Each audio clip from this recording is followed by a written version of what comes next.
what is the second part of the day here at Mondello Park for the Infinite Energy ICCR. Infinite Energy, the solar panel suppliers, which, as you can see right behind me there, over my shoulder, the solar panels here at Mondello Park and over on the museum as well. The sun literally just came out as we went live. We've had rain a couple of times this morning. It's made qualifying a little bit tricky, and some of the grids are a little bit upside down and left to right, and a lot of people qualifying where they shouldn't qualify, so that will give us some interesting racing later on. And right now we've got the Supercups on track, and we've got the excuse me, Precision Tinted Graphics Irish touring cars with them. You can see them in the background coming around Southside Motor Factory's corner because we're almost ready to go racing. We've also got Boss Ireland, Fiesta Zetecs, Fiesta STs, Monopostos, Legends, loads of action here today at Mondello Park.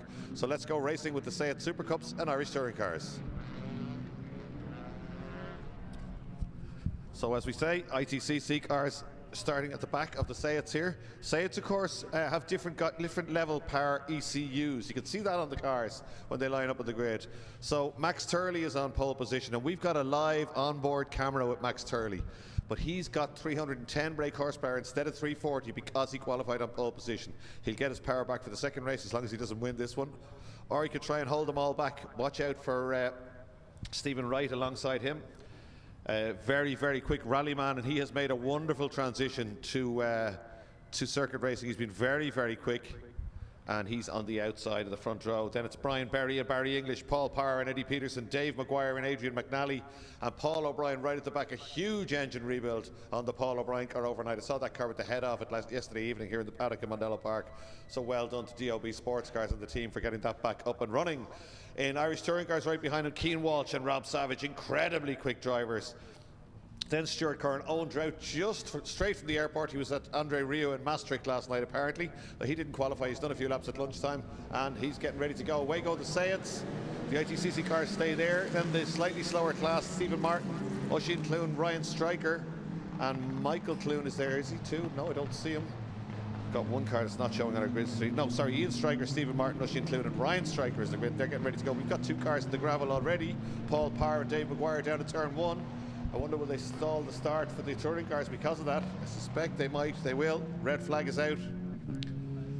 The red flag is out just as Stephen Wright relieves Turley of the lead. They were side by side in the run to turn 3, but the red flags are out. This race has been stopped. That really is the only disadvantage of having two different classes on the grid together. ITCC guys won't get their start because that will have to be cleared down at turn 1. I think we may have one car out of the way. The rescue unit's already on the way down there as the rest of the cars slow down. There we are, on board with Max Turley. You can see the red sticker on the windscreen there, 310 brake horsepower. If you're watching this on the live timing, you'll see that as well. Timing.ie have added the power, so 310 for Turley, 320 for Wright, 330 for Brian Berry, and everybody else has 340 brake horsepower. A lot of power. They're very quick, factory built, left-hand drive touring cars, paddle shift. And they give us great racing. They're proper touring cars, give us great racing here at Mondello Park. The driver's weaving around trying to get heat into the back tyres as much as the front. They can be a little bit evil on cold back tyres, these Zetecs, like any touring car. The Zetecs can move around a little bit too much. They don't have much lock at all. So you've got to be right on your toes in the early laps. The sky looks very, very dark on the live stream there. That's, I think, is hopefully heading away from us. We might get rain in this one, though. It's a little bit dark over the international loop as well. But let's wait and see. There's one of the Mondello Park snatch vehicles pulling Paul Power's car out. Everybody else weaving around furiously trying to get their a bit of heat into their tyres. So the Super Touring class, Cian Walsh, Rob Savage, Stuart Curran and Owen Drought. Drought has not qualified, remember, in the Golf, and new tyres didn't arrive apparently, so I think he's just hoping to get a finish. But that Golf, as we saw before, if you watch this stream regularly, that Golf is quicker than any of the Hondas in a straight line. But he's had braking problems with it, which makes it hard to stop into some of the really slow corners, and becomes a little bit of a handful as the race goes on. And the fact that his new tyres didn't arrive are not going to help that really, are they? But Cian Walsh, watch out for him. Incredibly quick in that black Civic, beautifully prepared car, and he really drives it well. Rob Savage is the reigning champion, and he's had some teething problems with that Campbell Motorsport built Accord, but I think it's all dialed out now, and it's very, very quick. And I'm not sure what the gap is between the touring cars and the Zetecs, but if it's not substantial, those cars are capable of chasing down. Certainly some of the quicker touring cars are capable of chasing down the Zetecs. So a little bit of confusion here as the Zetecs are wondering how they're going to get by the ITCC cars.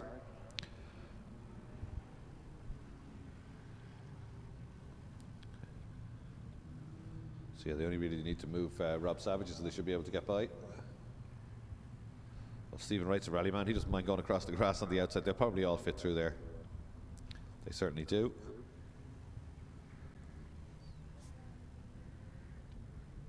Just having a quick chat with the grid marshal, Stephen Wright, but I'm assuming it's going back to the original grid positions.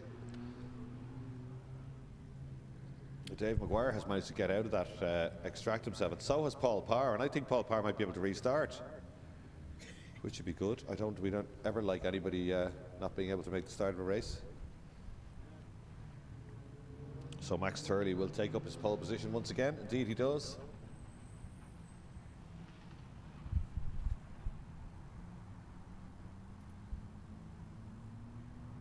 The Pannonia car on pole position. Killy Heveland car alongside of Wright. And Brian Guerri's car run by Murray Motorsport, beautifully presented. Really enjoying his racing lately. Barry English on the outside. Barry English always very quick in these cars, ex-hot rod racer. Oval man. Then watch out for Eddie Peterson, the car in the third row of the grid. Peterson's car is like new.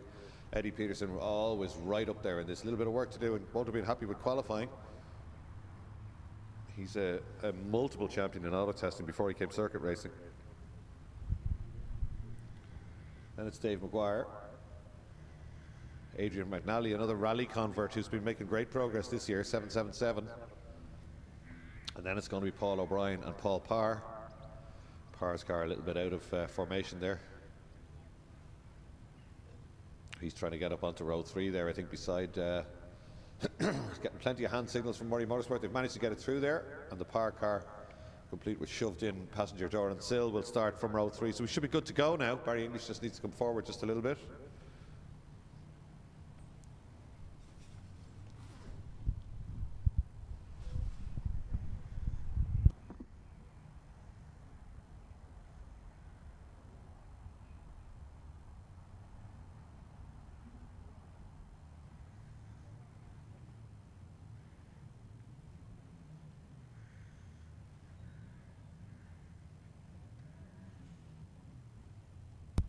So great view from Southside Motor Factory's corner of the grid there.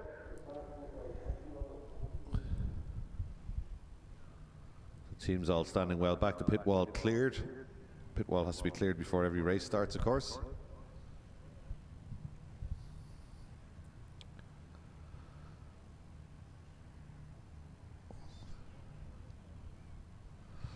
Interesting that neither of the front 2 cars are right up on their marks. Something the junior minis were all trying to do. Green flag lap though. They're going to get another full warm-up lap. That'll take a while because it's the international circuit.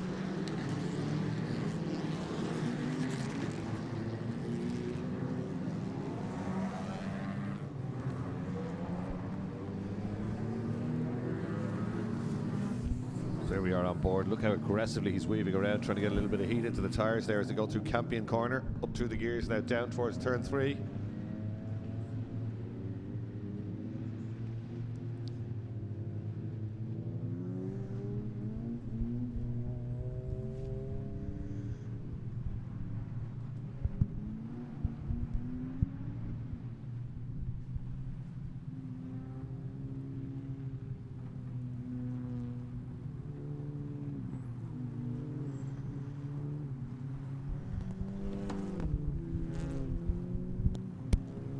Down into what's normally the S's, this long left-hander, but it keeps going left now.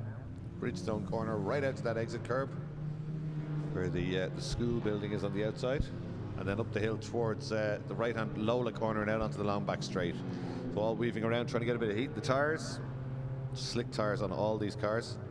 Even the touring, the slightly slower class in the touring cars on slicks this year. They had been on a treaded tyre. So expect a good battle between the 2 Hondas at the front of that one, unless Owen Dredd could split them off the line, but I don't think he's looking more for a finish today than a placing.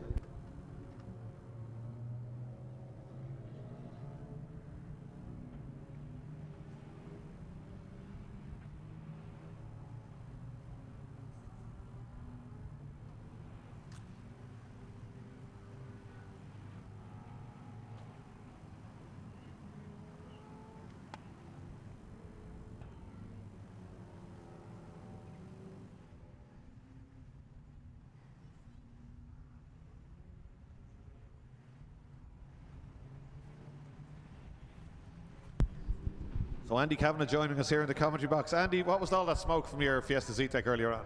Well, unfortunately, a power steering hose decided to let go there about 2 laps in. That's unusual enough, isn't it? I haven't seen that before.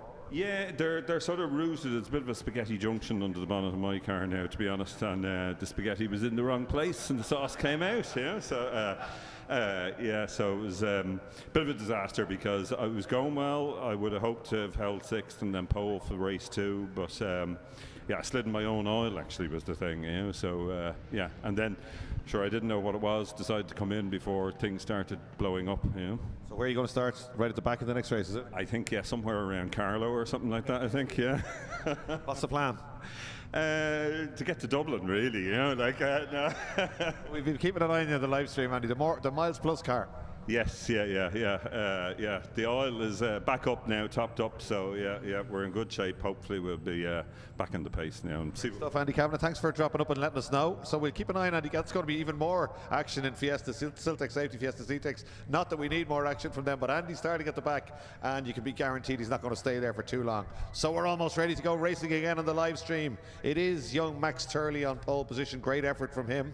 Then it's Stephen Wright on the outside of the front row, Brian Berry, Barry English, Paul Parr, Eddie Peterson, Dave Maguire, Adrian McNally and Paul O'Brien. There are no slow drivers on that Sayed grid. Once they get away, we'll have a look at the touring cars. 5-second board for the second time. You can see some of them have the brake lights on and some don't. And away they go. And this time Turley gets a cracker.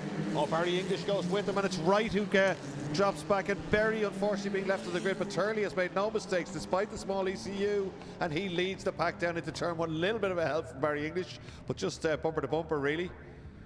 That's good stuff from Turley. Is that Peterson up to 3rd place? I think it is, as he takes a bit of curve there. Look at Barry English now. He should be able to drive up alongside Turley, but Turley knows that and holds the inside line.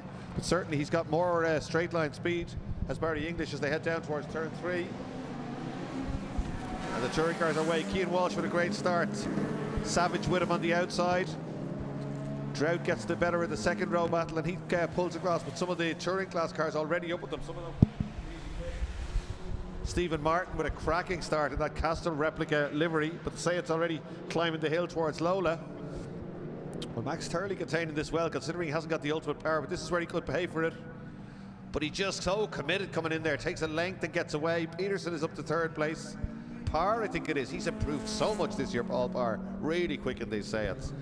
And they're down. Turley's good run through Lola Corner kept him that lead all the way down. Oh, on 2 wheels at 7A for Turley, ramps it up over the inside curb. And again at 7B, he has this car by the scruff of the neck. He's driving it like a Zetec Fiesta. He knows he's a little bit down on power, and he's trying to get every gap he can before they come to a straight. He's very quick through Bahrain's bends, to the right, to the left. Somebody's knocked one of the tyres to the centre there. That's McNally trying to get by Dave Maguire. They've done it. Maguire slowing there on the exit. He must have hit that those tyres. I wanted to do some damage, but Turley's pulling away here. It's a great first lap for him, Max Turley.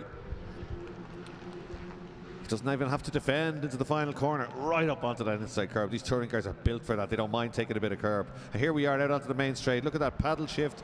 The shift lights coming on as he goes under the bridge to grab another gear. They're very, very quick, these cars. Just 2 pedals, 1 for stop and 1 for go. He's on the stop one now and probably back on the go one around now. McNally leading the next group, of Parr looking very good here, and he's motored up to the back of Eddie Peterson's car.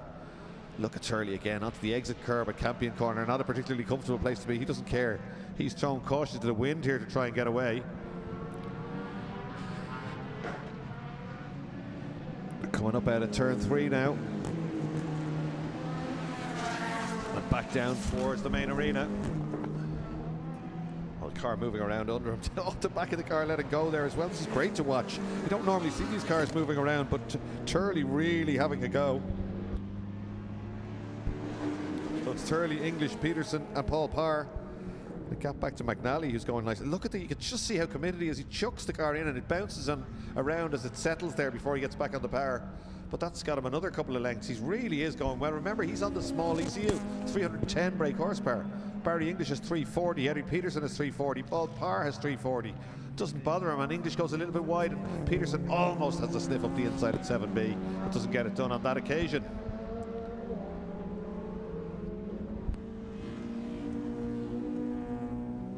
Oh, there's Dave Maguire in the pits. Obviously, it was him that made contact with something out there. They've got the front wheel off and they're having a look at the front suspension there as the rescue unit returns to the pit lane. That's English still holding off Peterson and Parr, but down the road is Max Turley. Cracking opening to this race for him. He'd be really happy with this if he can keep it up. He was a second to the good. He had fastest lap, of course, last time round, lap 1. Let's see what the flying lap was like. He's extended that lead, hasn't he, as they come across the line again. Great stuff from Turley. 150.3, 50.6 for Barry English, 50.595 for Peterson. Oh, fastest lap, Stephen Wright, 150.314. It's just 100 quicker than the leader, but it is quicker than the leader, so watch out for him. Yeah, he's next up. He's got By McNally. That's him, the red car. Center your screen. Fastest lap, Stephen Wright, the rally man.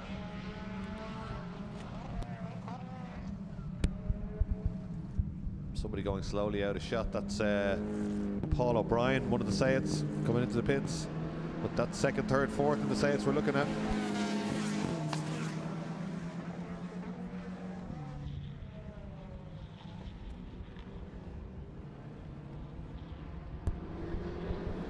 So ITCC as well, and that's Owen Drought. He's been crowded by the Hondas, but the Golf just drives away from them in a straight line. Saw this before, that car is so quick in a straight line, but he's just struggled with setup on it, and then it seems to be brakes.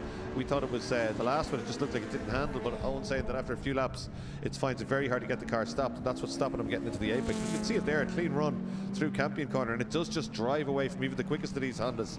He's done it to Rob Savage, but those Hondas so well sorted and well driven, and they're way down the road. So Cian Walsh is just holding off Rob Savage, less than a second in and up the road. There's Drought again, not quite getting into that apex. Obviously early on in this one, 9 long minutes to go, 9:50, 10 minutes to go, and already it looks like the Golf becoming a little bit of a handful of it. So you can expect Ian Stryker maybe to get by him. He's a really quick driver. That beautifully turned out red and Tiger. Stephen Martin, Oisin Clune as well in there. Stephen Martin in the ex-Cathal Ward car, that one there with the retro Honda, retro Castrol livery on it, looks absolutely fantastic. So great battles all the way down. There's Stryker now beginning to close in on Drought, but he won't be able to do it on the back straight. That's a quick Integra, but just look at the gap opening up as the Golf GTI piles on the power. Ross Craig, Irishman, goes uber defensive. He's not leaving any gap down the inside there at all. And the same again, tidy through 7B and then just stand on the go pedal and watch the Honda getting smaller in the rear view mirror. I make it sound very easy, I'm sure it isn't. 1, 2, 3, 4 cars together coming through Bahrain's Benz, through the right and through the left. Cian Walsh still leading, only just from Rob Savage up ahead, but they're way ahead of this group. Fastest lap is to Max Turley now into the 49s out front. Where the Hondas begin, through the twiddly bits, the Hondas really begin to crowd the Golf. But again, you'll see when they come out onto the main straight. Drought holding the centre of the road in case someone takes a lunge up the inside. Once he gets to the apex, he should be safe. There you are, right to the inside again. He doesn't want to switch back either. Just watch this. That Integra got a much better exit. It should be alongside the Golf, but it's not. And the Golf drives away again. I'll just look at the speeds. 162. For Drought, 156 for Stryker, but 162 also for Rob Savage. So the Honda's up front, and as one of them gets back on track, that's 433 is Ryan Stryker in the Civic with the big back wing. Just got out of shape coming onto the main straight there. So Drought still holding back Stryker. We're back to the lead of the Zetecs now, and still getting away out front. And fastest lap last time round. This is a great drive by Max Turley. I'd say I don't think I remember seeing, maybe when Holstein raced them, but you don't often see these cars being manhandled. They're usually quite really grippy, like they're on rails, but Turley bouncing the car out. There's your Irish touring car leader, Precision Tinted Graphics leader, Cian Walsh. That's an incredibly quick Civic, and the Campbell Motorsport Accord right behind it of the champion Rob Savage, reputed to have over 400 brake horsepower, supercharged 2.4 Honda engine, and Rob Savage absolutely loves it, drives it real well. They're closely matched, those two, and locking it back wheel is Barry English, and now the Peterson's cars, like New Machine of Eddie Peterson, beginning to clamber all over the back of him. They really use the curb there at Campion Corner, charging down. That was Dave Maguire in the foreground. I think he must be back on track. He is trying to recover. So English being a little bit defensive now, trying to hang on to that second plate. Very defensive down into the second apex of turn 3. That allows Parr right up to the back of both of them again. But Stephen Wright is still coming at them. He was quicker than them all last time round. He did a 49.7 as his fastest, which is just a fraction off the fastest lap by the flying Turley out front. So Max Turley up over the crest and into Lola corner. That gap just getting bigger and bigger. It's out to over 2 seconds now. Oh, that's Adrian McNally just going a little bit wide, and Berry trying to have a go at him on the way up the hill. They were side by side across the line last time as well. But Turley has left the chat, hasn't he? He's away down the road. It was 2 seconds. It's a bit more now, I think. Really still looks like he's pushing on. Taking loads of curb at 7B. Crucial corner, of course, because it brings you up the hill. And English a little bit slower on the way out, but immediately moves to defend. And Peterson nowhere to go, really. Went left and right, but couldn't get alongside. Bounced the car through Bahrain's bends, hard on the brakes, down through the paddle shift gearbox here. It's a DSG box, actually, but it works particularly well in these cars.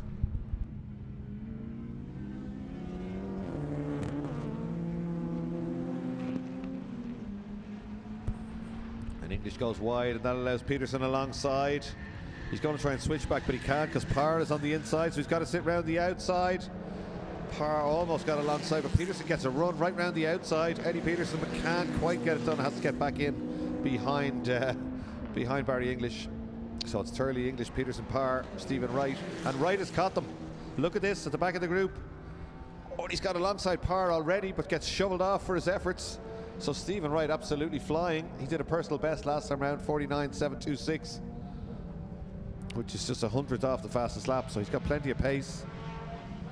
And Wright, remember, has a smaller ECU. He's 320 brake, so he's 20 brake horsepower down on these 3 cars that he's just caught. But at 310 brake horsepower, Turley is leading by 2.6 seconds.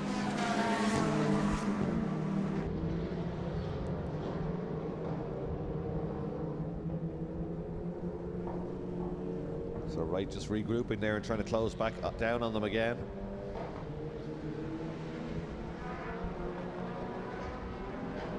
Balls.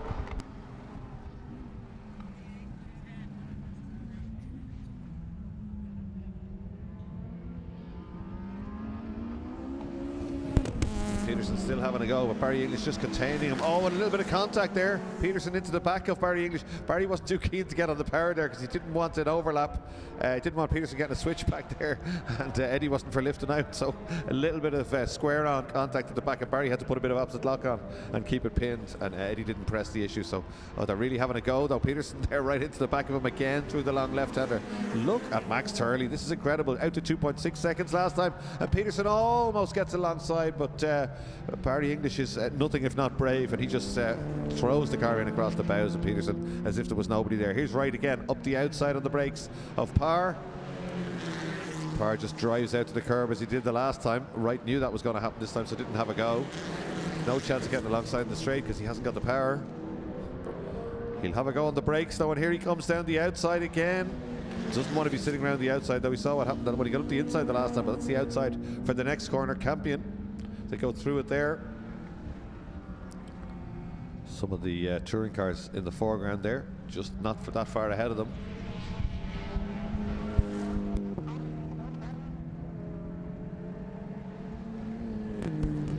So as the Zetecs head back up the hill, we'll see what's happening with the Precision Tinted Graphics Irish Touring Cars. Here they are, and there's Cian Walsh just ahead of Rob Savage. This is a good battle, and they've been driving qualifying laps since the start. Those two absolutely side by side almost on the main straight. Here they are again. Walsh got a little bit of a gap. In fact, that's a massive gap by the standards they've had all through this race, because Rob Savage, is Savage slowing? I think he might be. He is. That gap's just doubled. Watch the second car here behind it. That's the leader, Cian Walsh, that beautifully prepared EP3 Civic. But watch out for the Campbell Motorsport built car. No, it hasn't. It's come right back up to him again. Rob Savage had trouble with this car when the weather got really hot. It was going into limp mode and slowing down. It looked like it slowed there, but certainly got a great run down towards turn 3. But that gap has definitely increased on this lap. Cian Walsh sells and Performance Honda parts, and he has every one of them on this car. It sounds absolutely superb, that Civic. I was on the pit wall when he was testing it recently, and great to watch. There's the Zetecs in the background. We could watch both from the same camera angle. Well, Walsh keeps it really tight in there for as long as he can, and that Civic is definitely beginning to ease away now. Last time around, 52.1 and a 52.5, and the gap was just a second. I think it's going to be a little bit more when they get around there this time, although there's certain places where Rob Savage pulls it back. Look at the lead that Turley has now with 1 minute 59 to go, and Paul O'Brien rejoining, but making sure everybody gets by. Always the gent, doesn't want to get involved with the leaders. Max Turley being held up there by a touring car, but he should be able to get by that on the way down to turn 3, although some of these Hondas are incredibly quick in a straight line. The Zetecs have superb brakes and grip, of course, they're proper touring cars, and he gets by that car on the way down. That's Clune, I think. Gets in front of it. It's a little bit of traffic for him to deal with, but not too much. That is indeed, it's Oisin Clune. In the touring class, he's second in the touring class. Ryan Stryker leading that touring class from Oisin Clune, and Steve Martin in third. A little bit of rain coming now on the commentary box window as Turley makes another place. Owen Wright's got by Parr. There he is, the red car ahead of the black car as they come out of the S's and head up the hill there in the background. So Stephen Wright has made up a place. Come from well back. He had a really bad start. It's been a great recovery. It's just gone dark there on the camera out on the international loop, and the rain beginning to come down.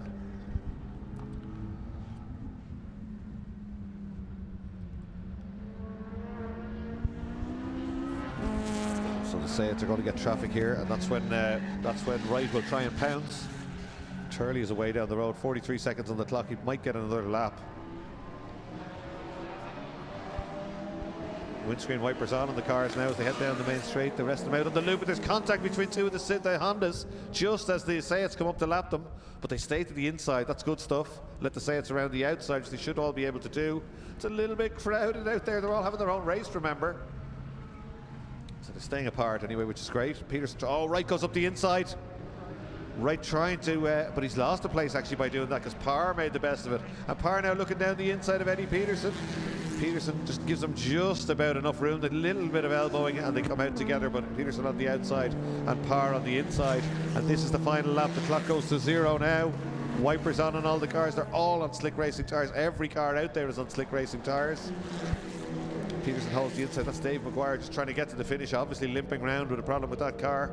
So 2 cars giving us issues. That's Dave O'Brien and Paul O'Brien and Dave Maguire, which is a shame, but they are still circulating. So this is the battle now for 3rd place. Barry English appears to have eased away, I think. He has. That's him coming up over the crest. He made great work in the traffic. Then Peterson, Parr and Stephen Wright.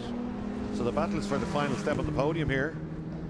This man's in a class of his own today, qualified on pole. He absolutely ragged the car for the first few laps, firing it around, and just pulled away despite having that. And it is on the international track. That's Peterson. That's Peterson pulled in. That's our 3rd place man. Whatever's happened, that's such a shame. On the final lap, Eddie Peterson is going to retire. And Peterson always a championship contender. That's absolute disaster for Eddie Peterson. So Max Turley goes through. Look at the lead he has. I'm very impressed with that drive today. Oh, right down the outside. They've all locked up on a wet track. And Wright's just gone off backwards. Barry English managing to hold them all off. He was under big attack. That was they all going for the same piece of tarmac and going in late in the brakes, and around he went. There's Owen Drought coming onto Main Street, still fighting off some of the Hondas. He's got one of them behind him. So Ian Stryker's done a personal best there. He got by Owen Drought a couple of laps ago. But Cian Walsh and Rob Savage way up the road, and here comes Turley. Down the inside of teammate Dave Maguire, who's just trying to get to the flag. Now that is a really impressive victory, and he is delighted as he weaves across the start-finish line. Great stuff from Max Turley there. Could have been a lot different if it kept going, so they would have been in big trouble, some of those cars. Slick racing tires. Here we're on board. Look at that punch in the air. That's great to see that. Don't you love it? He's punching the air and waving at the marshals and everything. Everyone will be delighted with that one back in Murray Motorsport Camp when he gets in there. So Max Turley takes it from Barry English, Paul Parr, Brian Berry, Adrian McNally, a good drive to 5th. We're missing Peterson, we're missing Wright. And then it's going to be Cian Walsh. Here he comes. He's coming up to the final corner. He'll come into shot now. And he's driven away from Rob Savage in the final laps here. This is him. And it's a great sound effect as he goes by the camera here. Takes the win, popping and banging as he lifts off there. And next up is going to be Rob Savage, reigning champion. And they've left everyone else far behind in the touring cars. Paul O'Brien will come down to take his checkered flag. He's a couple of laps down, but he just wanted to finish, I think. They've had a really bad weekend with that car. They've done great work to get it running. So waiting to see the rest of the touring cars now. It's going to be Stryker and Drought, I think, next up.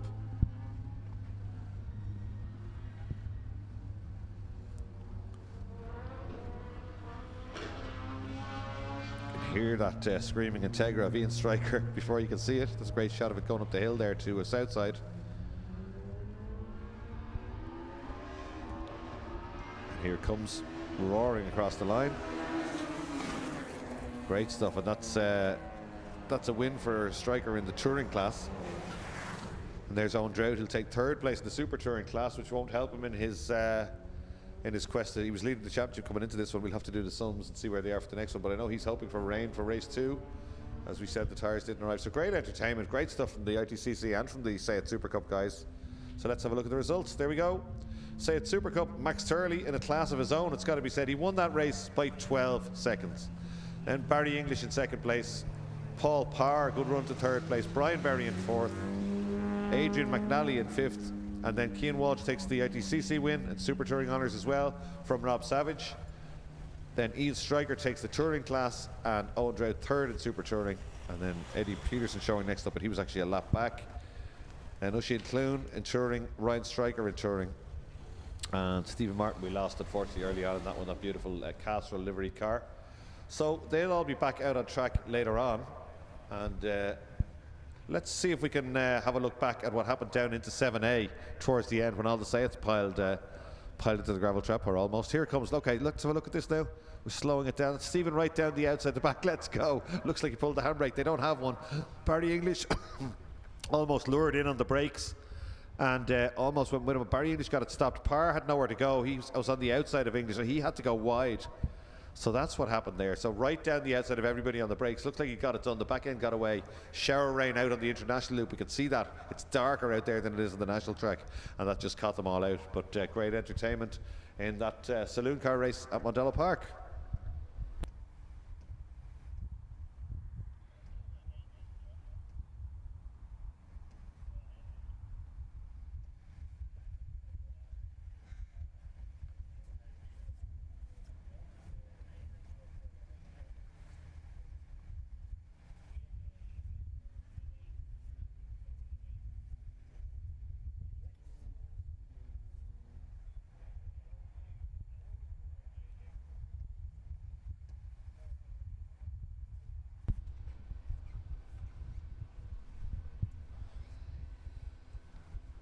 Do you want me to talk it in?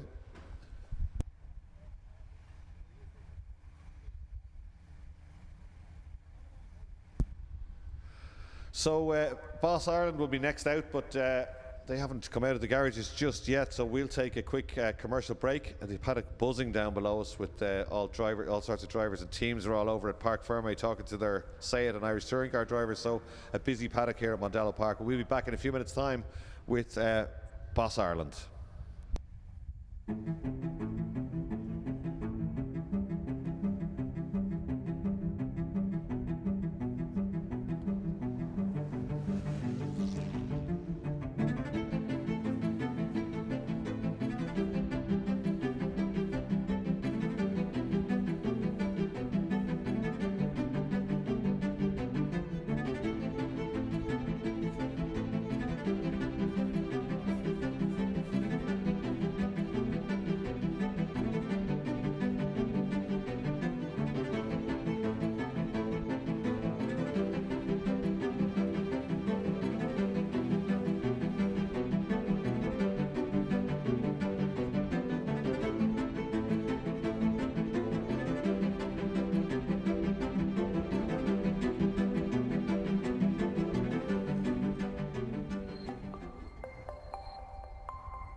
Mondello.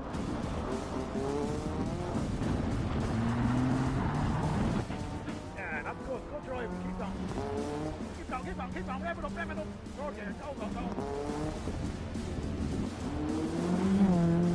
One right, immediately followed by a 5 right. Keep it lit, keep it lit, keep it lit. Come on, come on, keep on, keep on. Keep on, keep on, keep on, come on, come on, keep going, keep going, keep going.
So we're back, and it's Formula Boss out on track. Connolly's Top Line Boss Ireland Championship is the official name on it, and Tony Greenan, as ever, on pole position. Incredibly quick driver, beautifully presented Formula 3 car, always goes well. He's on pole position. Michael Connolly alongside Carl O'Brien, Noel Robinson, Michael Roach, Mark Reed, Kaylee Cole, Daniel Flaherty, Martin Daly, and Gary Graham, I think, had an off in qualifying, so I don't think he's out there. He's not. So 9 cars going to start this one.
So here they come down onto the grid. That's Tony Greenan, the left-hand side on pole position. Michael Connolly alongside. Beautifully presented machine. Connolly's Top Line machine. Then Carl O'Brien, the car that he raced in Monoposto yesterday, goes very well in Monoposto in this car. Dominated the race, the Monoposto race yesterday. Noel Robinson, Northern Ireland visitor, alongside him. Mark Reed, incredible qualifying from him. Oh, somebody moving at the back. That's Katie Cole. Away they go. And Mark Reed gets a great start. There's a lot of F3 machinery in his way. Lee Stone's continuing to impress at Mondello Park. It's Greenan. It's Greenan from Connolly who goes down the outside, and that's Noel Robinson having a look at him. And Mark Reed is all over them in the little motorbike engine. Lee Stone, this is great stuff from Reed. You'd expect it. He's always feisty. He gets alongside Connolly there in the run down to turn 3. Not sure what's happening there. We're back. It's Connolly there with Reed in the Selco machine right behind him. Then Carl O'Brien, another F3 car. Michael Roach, but Greenan has disappeared down the road. He's absolutely gone.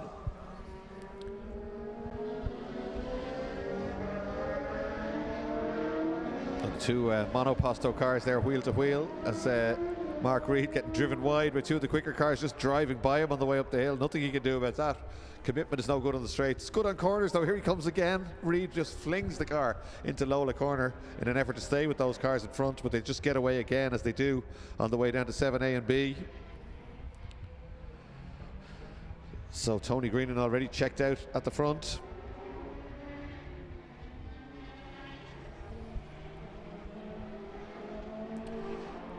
Noel Robinson getting way out of shape there on cold tires as he came through Bahrain's bends. That's Carl O'Brien's been doing so well in the UK last couple of years. Very quick young driver. Greenan and a class of his own right out to the outside, full racing line. He's got a massive lead at the end of lap 1.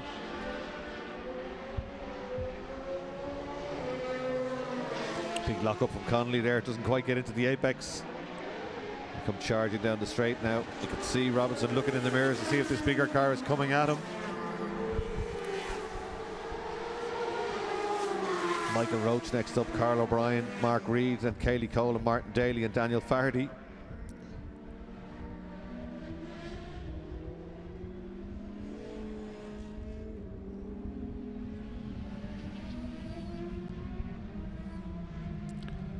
So Robinson's got away a little bit. Roach has just got ahead of Carl O'Brien. Carl O'Brien sniffing around the back of him though as they come down to the S's.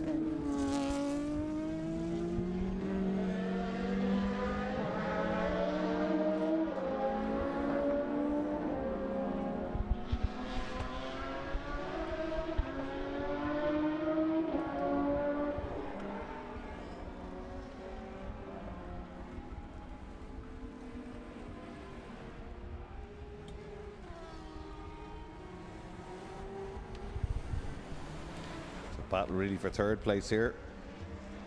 Connolly holding off these two smaller F3 cars.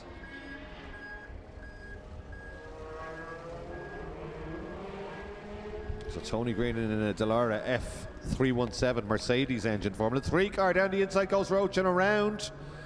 Unlucky not to clip one of the other cars there. Reed is next along, then Martin Daly.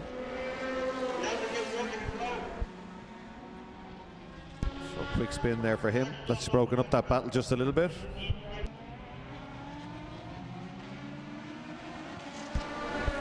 So Connolly in second place now in the Dallara World Series. Big 3.5 litre machine, and it just rockets away from Carl O'Brien in the 2 litre Dallara F311. So the F3 car doesn't really have on the straights, but it's very good around the twiddly bits, whereas those Dallara World Series look like a bit of a handful at Mondello Park. Very quick in a straight line. Hugely powerful cars. Great to have them here as well, but the F3 car seems to be the thing to have in Bath at the moment.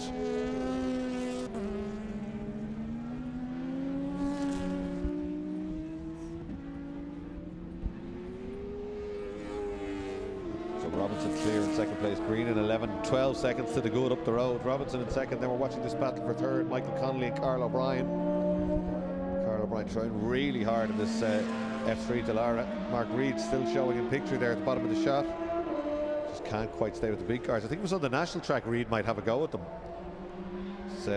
Fires that little car around. It's very quick, but it's just a little bit breathless by its very nature. It's a small motorbike engine out on this international loop. Fastest lap to Tony Green in 132.682.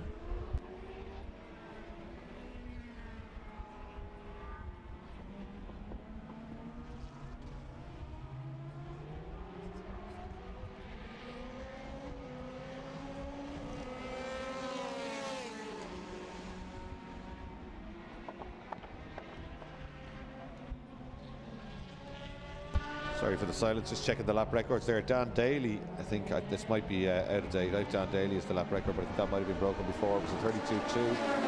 Last lap at the moment, 32.6. Connolly goes by again. Still in third place, Carl O'Brien not too far away.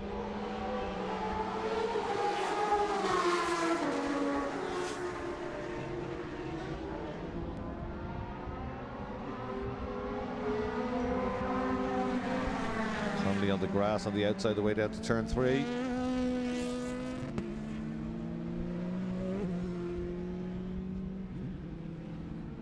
That's allowed O'Brien up to third place. It's all gone a little bit spaced out in this one now.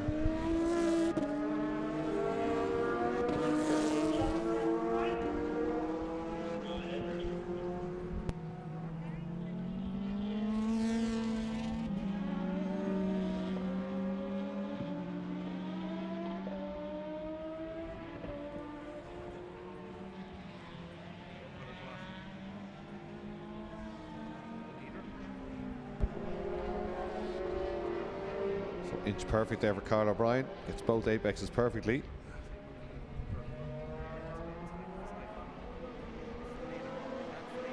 Again through Bahrain's bends. Really is at one with this car. I was watching him testing it on Friday, and joy to watch Carl O'Brien out in the international loop.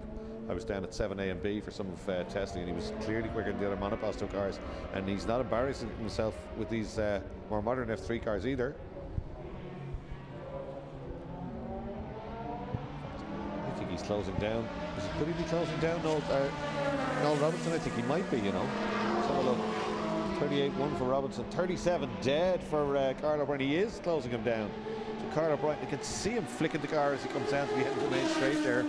That's Martin Daly has got by Mark Reed. Just drives away the big 3.5 litre engine.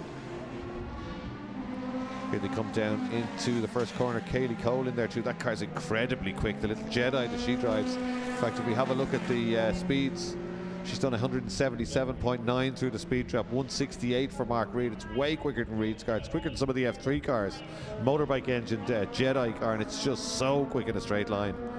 Here's Martin Daly now through turn 3. Reed trying to get back up to him, but he just won't have the power in a straight line. Back down into the long left-hander now, Bridgestone.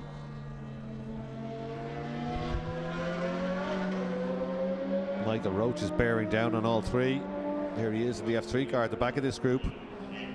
Roach on a charge. Connolly's car is parked up, in fact, at the back gate of the paddock. But watch out for the black car. There we go.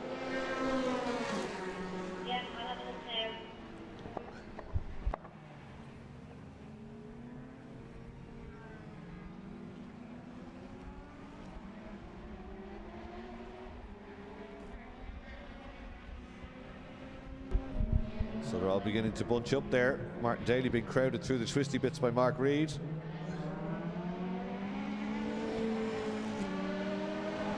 Roach of the Dallara F306 has just motored up to the back of this group. And he's down the inside of Kaylee Cole. Doesn't get it done on that occasion. Owen Reed looking to have a sniff at Martin Daly. Reed could be in trouble here with Kaylee Cole, straight line speed. Here they come out onto the main straight. Yeah, the Jedi clearly quicker, but the F3 car is going to have a look at both of them. There's no track in the way, and Roach down the inside on the brakes. Gets down the inside of Kaylee Cole. They're side by side on the way out. She just hangs on to it through Campion corner. I'm sure he'll have another go. Martin Daly watching all this in his mirrors, no doubt.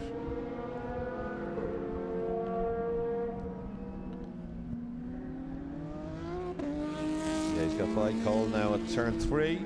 Roach next on his shopping list will be the Works Leastone of Mark Reed. I'd imagine he'll be able to get a run on them up the hill here once they come through Bridgestone. Oh, and the car moving around under him. He doesn't mind that. A little bit of opposite lock there mid-corner. Eager to get back on the bar and have a go at the next car on his list. So Mark Reed will be checking the mirrors. He won't get him here, I don't think, because Reed is very quick through here. But the F3 car is more downforce. Gets alongside on the exit, and he'll do it surely on the back straight. It's exactly what he does. Down into 7A and B now. Reed tries to close him down. Martin Daly's gone in a bit deep there. They've both gone right up to him.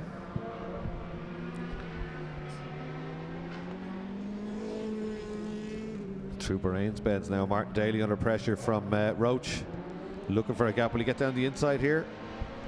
Not sure. And here's this battle for second place now. Carl O'Brien has caught Noel Robinson. Great drive by Carl O'Brien. And Robinson has to go defensive down into turn 1. This is great stuff. The two F3 cars. Oh, very defensive on the exit as well. He's very experienced Formula Ford 1600 racer for many years, and he covered that perfectly on the way out there. He wasn't letting O'Brien get a run at him. Now they're out of turn 3. O'Brien very quick through the first apex. A little bit of flame from the exhaust of Noel Robinson's car as he comes down the gears.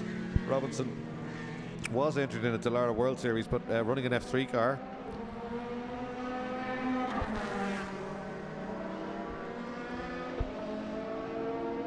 Pretty equally matched now as they head up the road, up the hill to Lola corner.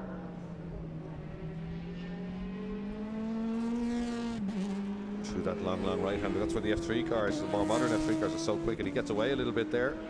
Robinson, let's see where Carl O'Brien gets it back, because he's been quick around a lap. Oh, he gets it back on the brakes. Takes a lot of time on the brakes, almost right up to the back wing of the more modern car there. Through the second apex again. O'Brien is very quick through there. We said that earlier. Almost within striking distance now as they come through the right and left.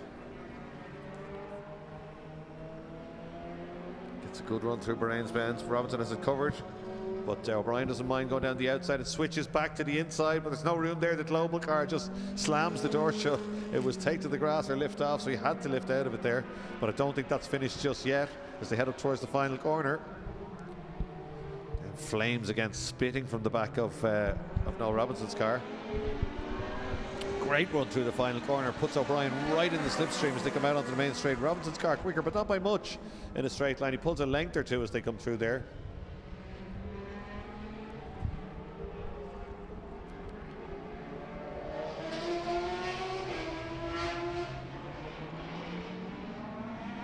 The gap opens out a little bit now as they go through Campion corner and down towards turn 3.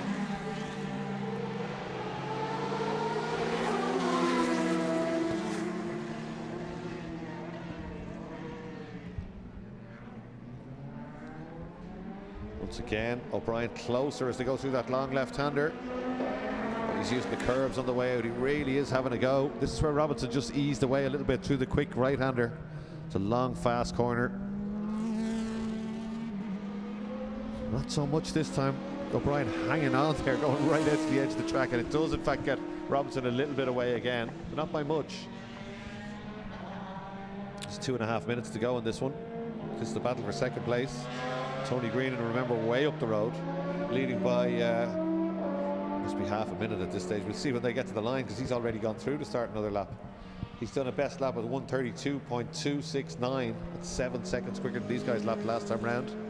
There's your fastest lap, Tony Green in the Dallara F317. He's very, very quick in this class. He won the championship last year. He looks good here, and off goes the third place man.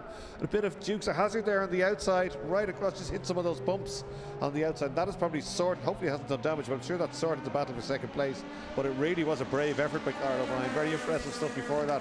Just got a little bit of obstacle block mid-corner. By the time he caught it, he was going out wide, and it's just not that. It's a little bit bumpy as we saw out there. Everything looks okay. 4 wheels pointing roughly the right direction, so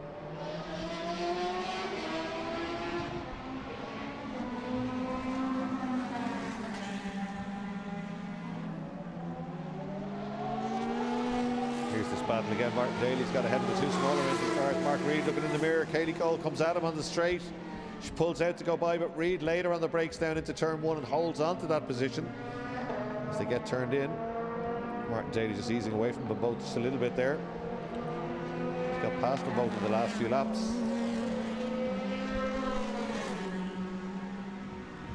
Up to turn 3. Just 55 seconds on the clock now. That's Greenan going through. In fact, that's him on his last lap, the leader. These three still scrapping away. Just 8 cars still running in this one. Reed gets a little bit sideways. Surely the Jedi will be able to get by on the straight here. Gets the run again, but Reed holds the centre of the road. Martin Daly comes through. And the Jedi gets all the way alongside. Nothing Reed can do now. Tries to tuck in behind it. That's up a place for Kaylee Cole to 6th. Down through 7A and 7B. Martin Daly beginning to ease away from these two now.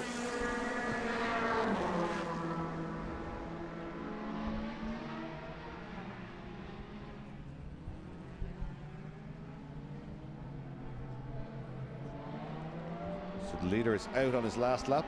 This is the scrap on the track at the moment. Martin Daly has got away. Mark Reed fighting back here, closing down. Kaylee Cole through the corner, through that quick corner. Took a little bit of time. He's down the outside on the brakes now.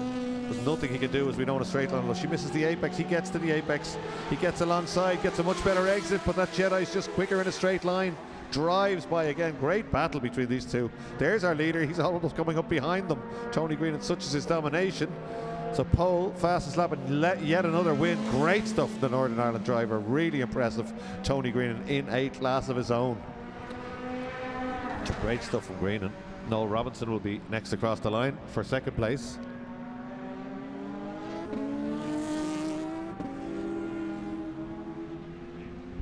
And Reed appears to have got that place back. There he is. And there's Cole down into the S's. So that's all stretched out as well on this, the final lap. Still waiting for someone to come and take second place. Tony Green will be changed into civvies back at the paddock. He was incredibly quick in that race, 32.2.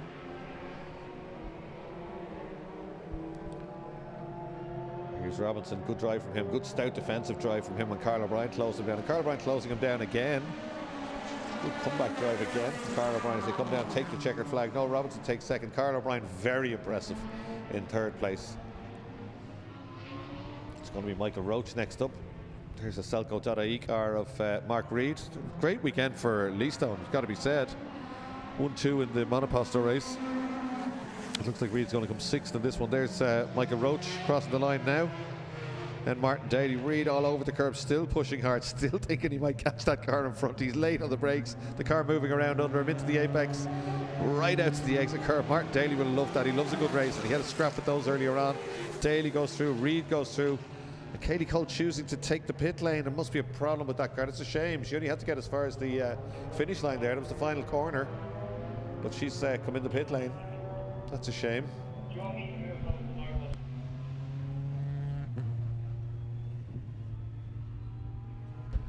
Well, there's your results. Tony Greenan takes a dominant victory by 53.953 seconds from Noel Robinson. Carl O'Brien, a great run in that older Dallara at the third place.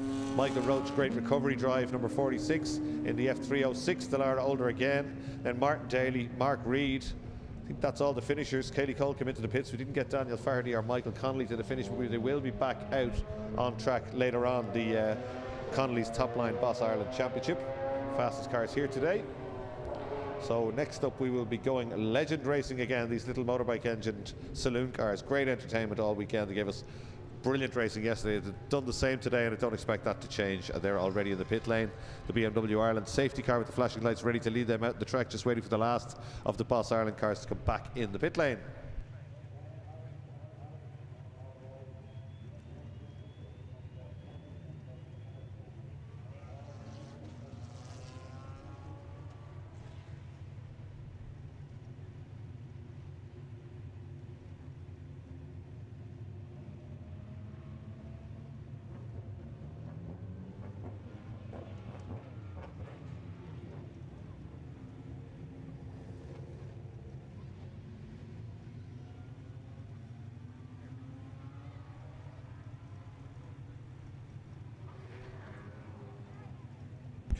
So thumbs up for the BMW Ireland safety car. That's an M2 competition. You can drive that car here at Mondello Park if you want. Just log on to mondellopark.ie and have a look at the driving experiences. 460 brake horsepower, incredibly quick car. You can drive it at high speed around the circuit here. We also have a fleet of Porsche Caymanesses, single-seater Formula Shanes, loads of other cars. Early drive, if you're not old enough to drive, you can get it. Come down and do the electrified by Opel, the electric Opel Corsas. Lovely little cars to drive, very quick as well actually, although that's not the idea. It's all about road safety. But there's something for everyone here at Mondello Park. So if you want to do that, just get online and get a voucher. You could be driving this BMW, this actual BMW M2 competition around the Mondello Park track. So looking back from that at the Legends, let's have a look at the grid for the Legends. It's Evan Curran going to start on pole position from Seamus Ryan. Evan Curran's car, very distinctive, commentator's dream, brightly coloured car, very different to the rest. Evan Curran went well earlier on, so watch out for him. Seamus Ryan, very experienced alongside. Then Richard Spence, Michael Barrable, who has been a little bit off form today by Michael Barrable's lofty standards. Scott Jackson next up, very quick. Sylvie Bartlett, a bit of a point to prove after the last race, loads of pace. Then Willie Lawrence, Lee Malone, Derek Hogan and Dennis O'Glambert.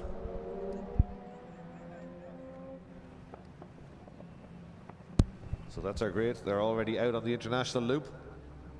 Motorbike engine, treaded tyres, not a whole lot of grip by design. They're very famous around the world, huge in America, these cars. Run them in the UK quite a lot. In fact, Paul O'Brien has been bringing the Irish team across to the UK races. They've done British Touring Car Support races. They've taken quite a few wins. Rob Barrable going really well, and some of the most entertaining TV races you've seen. You should search, they're worth searching for on YouTube. The Brands Hatch one was particularly good, and Paul telling me the race last week was equally as impressive. But he does a super job. His team is really, really good, and they present the cars really well and run them well too. There's Mark Quinlivan, I think, with the box hat on down the end there, down at 7B. Taking a few photos.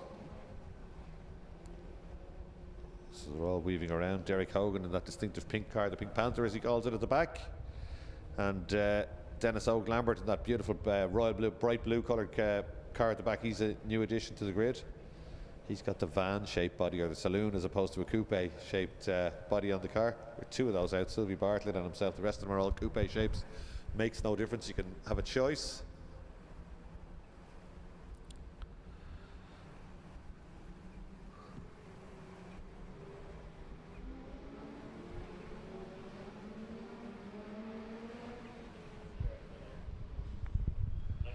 So the lights are off on the BMW safety car. It's come back in the pit lane, and it's grid formation now for the Irish Legends as they come down to start their second race of the day.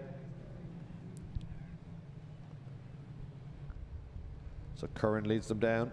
Seamus Ryan on the outside. They're watching the starter and watching the lights. Michael Barrable in the second row of the grid. Everybody spreads out. Bartlett looking for a run on the outside there, but they're pretty much still in grid formation as they head down towards turn one. Ryan a little bit later on the brakes, tries to get across the bows. I think he might have done it, but Curran comes back at him on the exit of the corner. They're neck and neck now, heading for Campion. Oh, and round the outside goes Curran. That was committed stuff. Takes the lead back around the outside, having briefly lost it. So he leads Barrable up to third place. Now I have no doubt, knowing Michael Barrable and Peter Barrable, that they would have been screwing around with the car and changing shocks and right heights or whatever they do on Legends, because they run the car really well. And just as I say, at the commentator's curse, off goes Michael Barrable, spins off on his own. Somebody else is off on the outside. Little bit of contact for Barrable while he was going around. He should be okay, and I'd imagine he'd be able to restart, but just a long lazy spin down into 3B. Very unlike Michael Barrable, but he's been running well in these cars so far, but he's not having a great day today. He's up a place or two is the Pink Panther, and I think that's is that Spence with him. The orders that went by was Curran and Seamus Ryan in the front row of the grid. They're still there.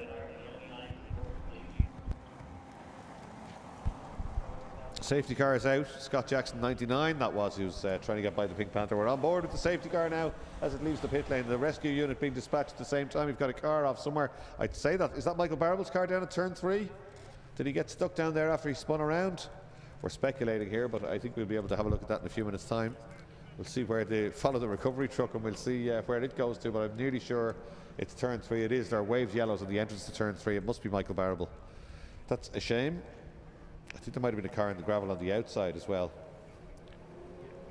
Willie Lawrence, was it? I think so. Don't see him in that group. There's Barrable at the back. Must be Willie Lawrence then down at turn 3.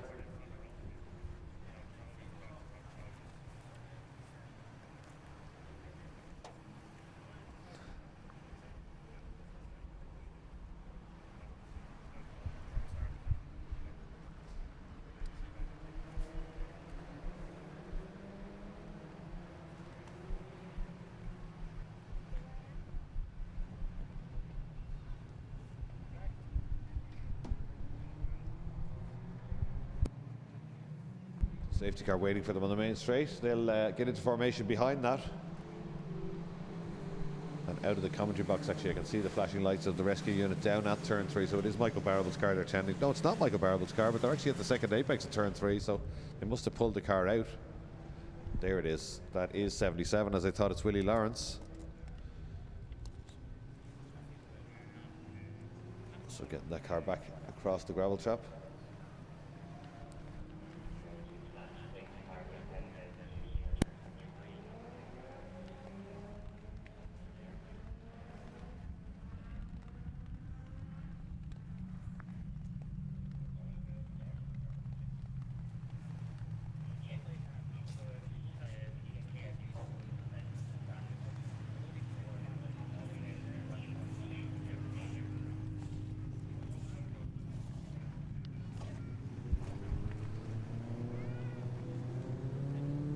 Sure what happened there. Quick picture of me in the commentary box looking at timing sheets. So the car being recovered, 77 there of Willie Lawrence, and just staying off track there on the way back down as the rest of the pack streams through behind the safety car.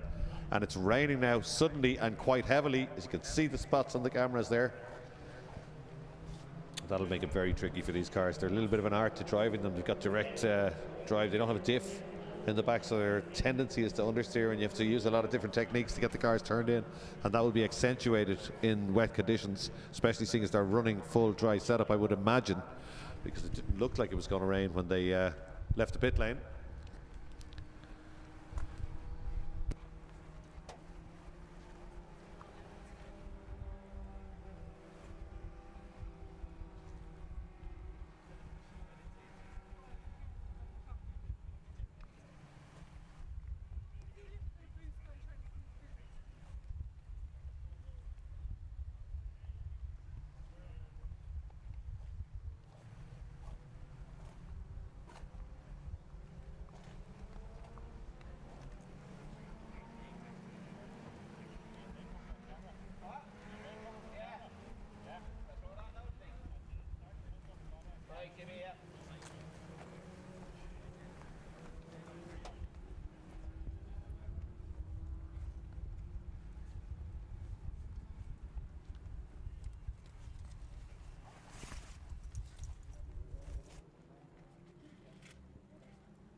So lights off on the safety car, and it's time to go back racing. Now Evan Curran will control the pace, and they can get back to whatever speed he dictates, but they can't overtake until the start line. He's still weaving around. He's not going back to full racing speed just yet, but you can't overtake until you cross the start finish line. That was made very clear in driver's briefing yesterday morning and this morning again. He's done a good job there. He got the drop, and he's got himself a few lengths as they go across the line. Seamus Ryan caught napping a little bit, almost a second back as they crossed the line there. It's beautifully done by Evan Curran. Gets a nice early turn in to get to the apex. Some of them right out to the outside. Bartlett right round the outside on the white line almost, and sideways on the way off the corner. See a lot of drivers searching for grip out of the outside line and not on the conventional racing line when it rains here at Mondello Park. But Evan Curran looking very strong here. That was a second as he went by the start finish line. It's more, I would imagine, now. Bartlett in third place looking good. Then Lee Malone is up a place already. He's got by Richard Spence. Somebody else down the inside there as well. I think that's 99 Scott Jackson. Evan Curran looking good. Only a minute and 42 to go on this one. I would imagine this could be their last lap, you know. All just balancing the car in the throttle. The only one getting out of shape really there was Bartlett. It didn't hold him back. He got away a little bit from Spence. Where's that Malone behind him? We'll see when they come through here. And again, you'll see a lot of adjustments on the steering wheel, and look at the leader there getting out of shape and just holding on to it. Bartlett happy to have a look around the outside, and an armful of opposite lock. He's loving these legends, Sylvie Bartlett. Unfortunately, that cost him a little bit of pay. In fact, 2 places up that time. That's Lee Malone from well back. Lee Malone, great stuff. A cracking run through Lola corner, and that's what happened there. Looked like he was way quicker in a straight line, but actually that was just a great run through Lola, which is difficult to do. Your temptation is to open the throttle, but the car will just go sideways. You've got to balance it on the throttle all the way through that corner, especially in the wet. And he did it to perfection and drove straight by Ryan and Bartlett then on the exit, and they're not slow. Ryan goes a little bit wide there at Bahrain's Benz, and that allows Malone to get away again. 38 seconds to go. Bartlett being sent wide there as he tries to have a look around the outside. That's what we spoke about. You could see the visibly see the understeer there. But actually, once he got it turned in, he got a reasonably good exit, and he's motoring up behind Ryan again now. And this is a big charge on the final lap. The leader had a bigger gap than that a couple of corners ago. Bartlett thinking of a look down the inside. We might get another lap, you know. There's 17 seconds still to run here. I'm not sure. I'm watching down below me. Yeah, no checkered flag. Got another lap. 8 seconds to go. Around goes Dennis O'Glambert on the way up to Southside Motor Factors corner, but I was busy looking down at the starter there, and he unrolled the checkered flag and then rolled it up again, put it away for later. 1 lap still to go. Another spinner, that's Seamus Ryan on the exit of turn 1. I did say it was going to be very difficult for these cars. They're tricky to drive in wet conditions. So Curran now would have had a relatively comfortable win, but he's got another lap to do to hold back Lee Malone, who looks incredibly quick. But he's balancing the gap nicely. This is a good drive from Evan Curran, isn't it? In fact, he's opened the gap slightly, I think. It looked like Malone was charging up to him, but still a long way to go in this one, in this lap. Long run around the outside there. 66 Richard Spence just coming in the back gate. That's a shame. 2 very different lines being used by Curran and Malone there on the way up the hill. Then it's Bartlett. Bartlett's got Scott Jackson all over him.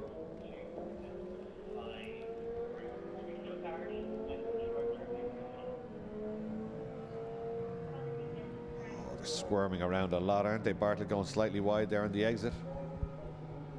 But Evan Curran looking perfectly comfortable on the brakes down into 7A. Gets into the apex, doesn't go straight on. So easy to slide straight on there in that weather. You're coming from very high speed, and it's quite greasy, as you can see. Bartlett trying everything to get that 3rd place back. Wants a podium finish in this one.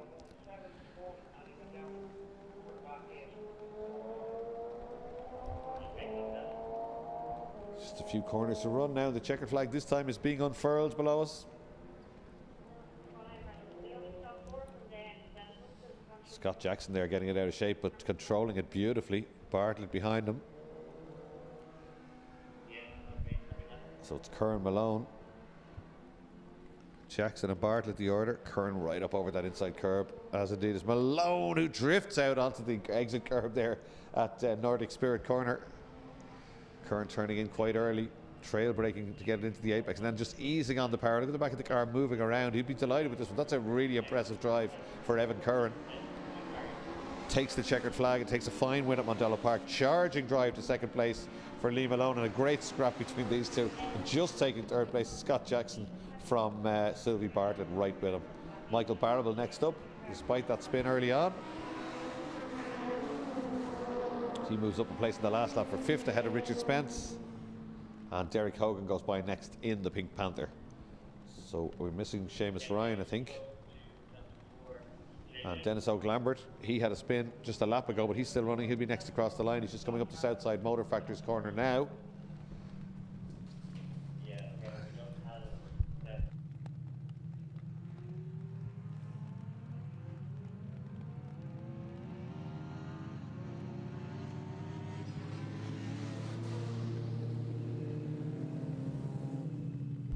There you go, Dennis O'Glambert comes across the line. Just 8 cars running at the end of that one, but very tricky conditions. Great entertainment as ever from the Irish legends. Next up will be the budget tin tops. You can see them on the right of your screen in the paddock. There's the results. Evan Curran and takes a rookie win and an overall win. Lee Malone next up. Scott Jackson, Sylvie Bartlett, Michael Barrable, Richard Spence, Derek Hogan, Dennis O'Glambert, and then Seamus Ryan and Willie Lawrence didn't get to the flag in that one. So as I was saying, you can see the Fiesta Zetecs there.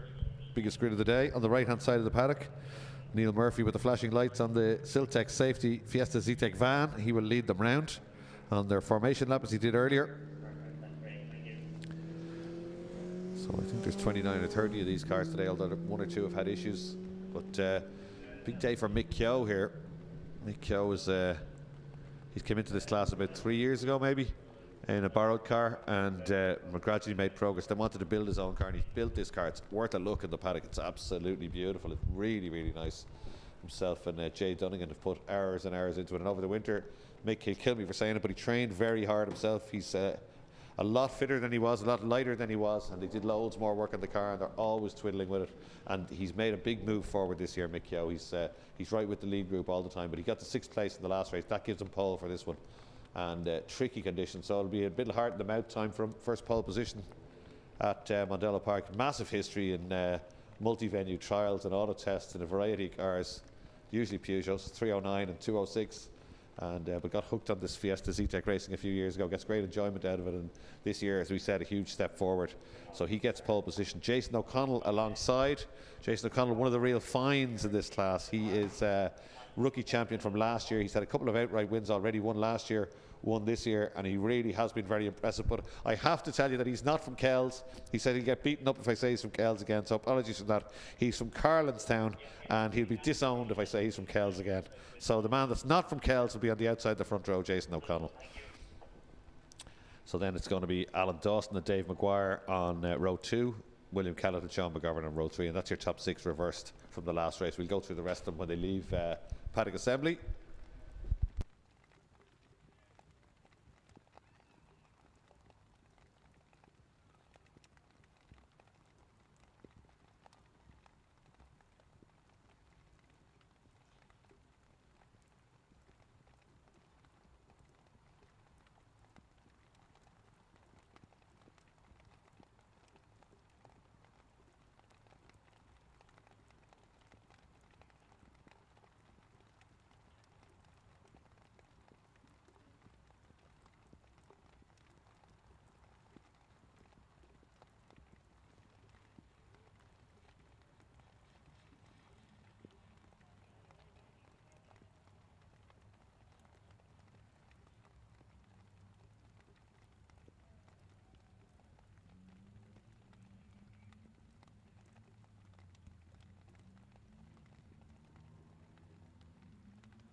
So here we go, out on track with the budget saloons. They gave us great entertainment earlier on, and we expect them to do the same again. Neil Murphy with the lights flashing, the headlights on, the hazards on. It leads them down into turn 1. In the little Fiesta Zetecs van. Here we go. Michael Keogh, his first ever pole position. He just posted on Facebook about it. I'd say he's a little bit nervous. Hopefully he gets a good result here today. Jason O'Connell, very quick driver, as we said, who's not from Kells, joins him on the front row. Alan Dawson on the second row. Young Dave Maguire Jr., another find in recent years. He won a Seat Supercup race at Kirkstown last week. Incredible stuff on his debut. William Kellis, the championship leader. He's on row 3. Sean McGovern won the last race. Very impressive stuff from him. And he joins him on row 3. Then Peter Barrell, watch out for him. Mark Mulhern, surprise of the day, drive of the day probably in race 1 in the Mondello Park car. He won the rookies and he was inside the top 10. Then James Byrne, Michael Graham, the Northern Ireland Fiesta Zetecs champion. Sam Doyle, another really quick rookie. Kelsey Kirby, always a great racer, watch out for her. Then Eduardo Gonzaga, and he started at the back and came all the way, charged up at least halfway up the grid in the first one. Marco Donoghue alongside him. Phil Lawless, another real Mondello man. Keith Lenihan, beautifully prepared car, as we said earlier. Then it's Aidan Mulready. He's an American pilot, would you believe? We'll talk about him a little bit more later on. Mark Daly in that beautiful Martini liveried car. Adam O'Mahony, another quick novice. Mick McCardle. Then it's David Bradley, the Wexford man. Toby Maguire Jr., Rallycross champion. Another newbie, Michael Moynihan and Alex McCann. Great to see these new names coming in the rookie championship. Every bit as competitive, of course, as the main championship. Andy Kavanagh, we spoke to him earlier. Andy is not going to stay at the back for too long. Watch out for him. Jordan Flanagan, another quick novice, had problems earlier on. And then Liv Corcoran is she on track? Let's have a look out there. Let's hope she is. No, I don't. Yes, she is. Yes, she is. So great stuff. Liv Corcoran, they've sorted the problem that was out there. Her dad, Gary, no doubt involved in that one. And she will get to race. Tricky conditions in these cars. Expect a little bit of sideways action. But they're not particularly stiffly sprung. They run a controlled spring and a standard shock. So you wouldn't have to, you're not able to soften them off, but you wouldn't have to. And Neil Murphy leading them around now in that beautiful little Siltec safety liveried Fiesta van. Almost a classic car at this stage. 1999. 29,000 miles on the clock, as he'll tell you proudly. He's backing them all up now, coming through a 7B. That's one of his good mates, Mick Keogh, behind him. So no doubt there's a bit of banter going on there. Neil Murphy will be absolutely loving this one. And they've all got the wipers on. Everyone weaving around trying to get some semblance of heat into their Nankang tyres. It'd be very difficult to get these cars off the line. Any front wheel drive racing car, it's so easy to light up the front wheels and then you grab second and it dies, so you've really got to drive off the line like your grandmother going to the shops to get your initial launch and then feed the power in. Easy for me to say, not so easy to do. So Neil Murphy will peel off into the pit lane now in the Siltec safety van. It's the West Dublin supplier of safety wear, racewear, branded clothing, rainwear, you name it. He's a very busy company there just off the Nace Road. Safetyonline.ie is the website for that one. So great stuff as we look back down to the grid. Aidan Mulready, that's an interesting one. He's a pilot. He's a young man. He's a pilot for Delta Airlines. He lives in America, and because he's a pilot for Delta Airlines, he can commute to Mondello Park. This is his first time out, his first time driving a right-hand drive car. He can handle the stick shift, he says, but he's not so sure about the right-hand drive thing. He needs to get used to that.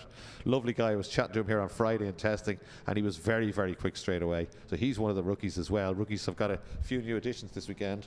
So Mark Mulhern, probably the biggest surprise. That's the car that Mondello Park bought as a team building car for all their staff, and everybody's had a go, and it's been out in rallycross. It's done a load of races. It's been rallycross quite a few times and has had a few wins. So the mechanics have had a go, and some of the ops guys as well, and they did the 6-hour race in it last year. So they really enjoy working on it. They were put wings on the car and sprayed it themselves during the week in the workshop. Here's Mick Keogh, big day for him.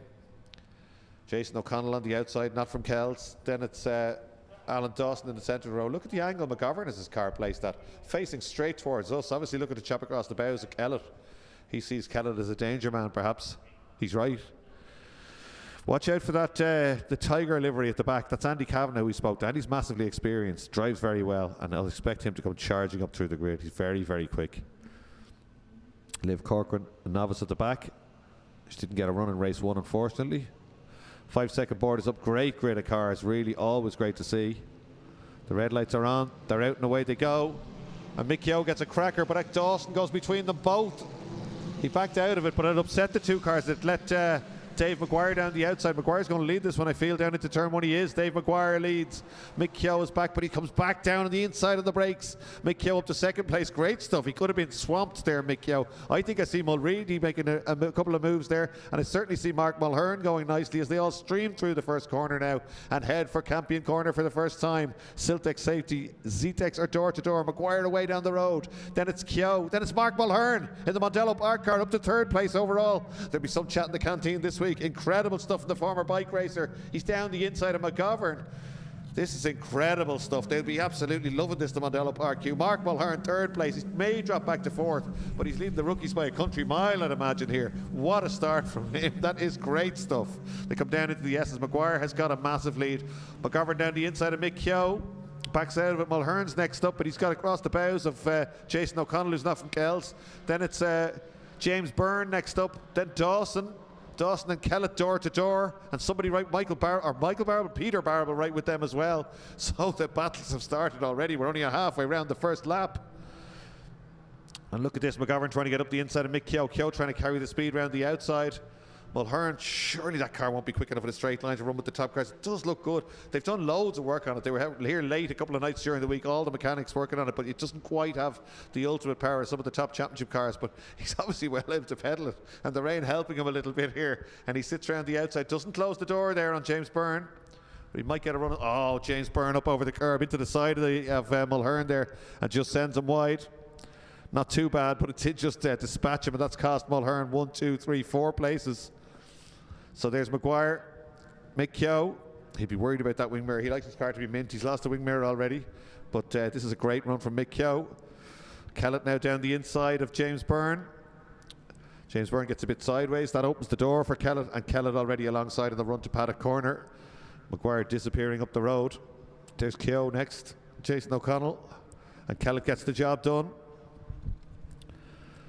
So Maguire made a cracking start. What happened there was Alan Dawson made a belter of a start from the second round, got up between both of them. Oh, Mick Keogh turns in, collected by Jason O'Connell. He's done a 360. I don't know how he did that. He saved himself some serious damage and he's rejoined, but that's a shame. Mick Keogh way, way back.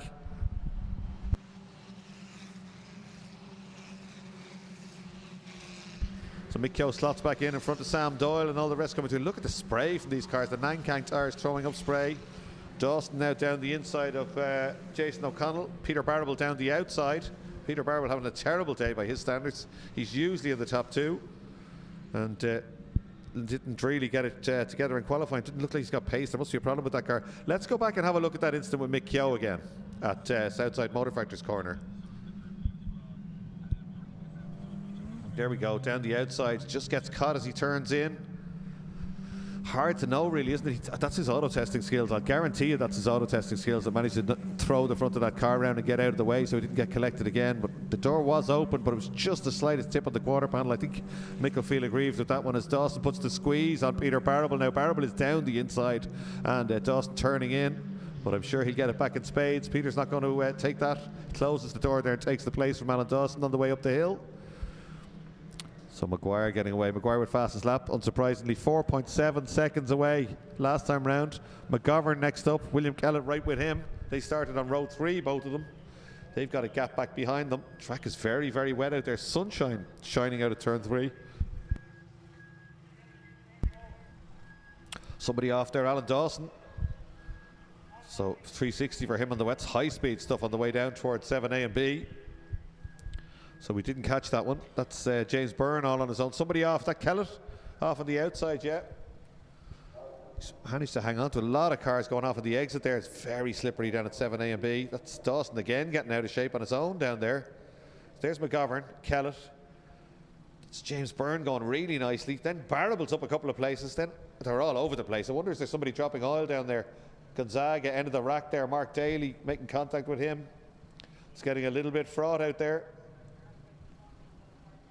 We'll watch the lap times when they go by. We'll know whether there is anything down on track or not. Maybe it's just incredibly slippery out there, but they're all getting way out of shape. It's unusual. McGovern in second place, Kellett in third. Somebody off backwards into the gravel trap now at Paddock Corner. Is that Mulhern in the Mondello car? No, there's Mulhern at there on the screen. Might be Sam Doyle.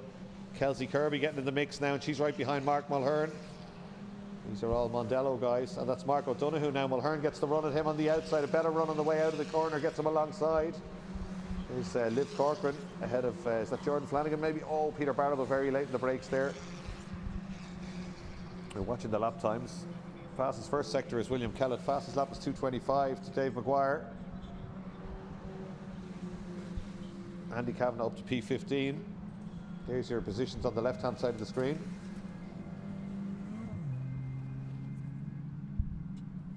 Mark Mulhern, the first rookie by a long way. He's in 7th place overall when they went by the line. Sam Doyle next up. Mark Daly is 3rd rookie from Toby Maguire. Aidan Mulready, Adam O'Mahony, Liv Corcoran and Alex McCann. So that was Alex McCann we saw battling with Liv Corcoran.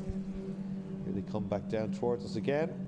A little bit spread out up front. James Byrne doing really well. It's good to see because James Byrne is a talent from a couple of years ago. He won the rookie championship and he was right at the front towards the end of the year. And then last year didn't show that pace again. And now he's changed car into James Byrne's car and he's right there again, especially in these wet conditions. And wet conditions, someone goes well in the wet, you know they can steer a little bit. So it's good to see James Byrne back up there. In a rough season last time around, a cracking season the year before, blitzed the rookie championship and ran right at the front, led a race actually at the end of his first year. Here they come back down the back straight. That's him there in the yellow and black car on the right hand side. Then it's Peter Barrable. Then it's Jason O'Connell.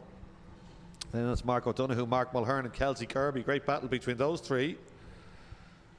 It's Kelsey Kirby inside the top 10. She'd be delighted with that one if she can stay there. She's got a couple of top 10 finishes already. Mick Keogh is trying to catch them. Cars moving around a lot down there, aren't they? Kelsey with a big slide makes her miss the second apex. Mick Keogh right in over that inside curb. So Mick Keogh closing that group down. That's Mark Mulhern in the Mondello Park car, the black car with the green badging on it. It's Jason O'Connell at the front of this group. Right into the apex. Barrable was on the outside there searching for grip, I'd imagine. There's that Mondello Park car. Mark Mulhern. He was pretty confident during the week about this. The mechanics were all in great form. As we said, they did a load of work and somebody off on the outside. Peter Barrable, big four-wheel drift. Jason O'Connell fancies a look down the inside. I think he's going to get it done. He does. Barrable sits around the outside looking for grip but doesn't get it. Tries to get back up the inside. I think he might have got it up the inside. He has. Jason O'Connell giving him racing room, which is always good to see. He's just driving with his eye on the mirror on the inside, but Barrable will get this done, I think, down into turn 1. He does. That's good hard racing between two top line drivers there. They could have started the squeezing into the wall stuff we've seen recently, but none of it there. It's proper racing room, the way racing should be.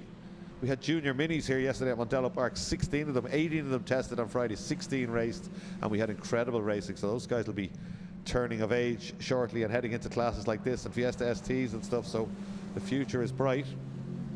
Patch Tire Equipment minis with 2 great winners yesterday. We had Logan Hoy and Joshua Henry, both drove superbly. They will be on the stream probably at the next race meeting or the one after. We're trying to get them onto a Saturday to give them a bit of airing because there's enough cars now and fantastic racing. A bit like this class. This the strongest class in the paddock for the last 3 or 4 years. You can see why. The cars are pretty cheap to build or to buy, and they do give great entertainment. There's not really a whole lot of money you can spend on them even if you want to.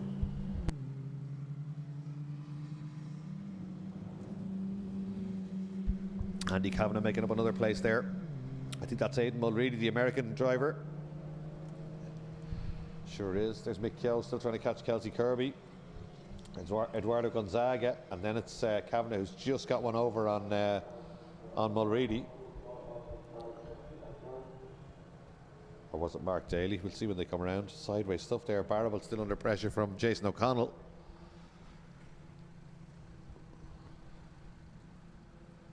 Mark O'Donoghue's got a bit of pace. He's been lapping quicker than these guys in front. That's the green car with the... If you think the bumpers look a bit odd, they're painted by his kids. Hand painted by his kids, both the front and back bumper on that car. So O'Donoghue going nicely in the wet conditions. Did a 25 last time and it's as quick as anyone bar Maguire, who's driving away out front.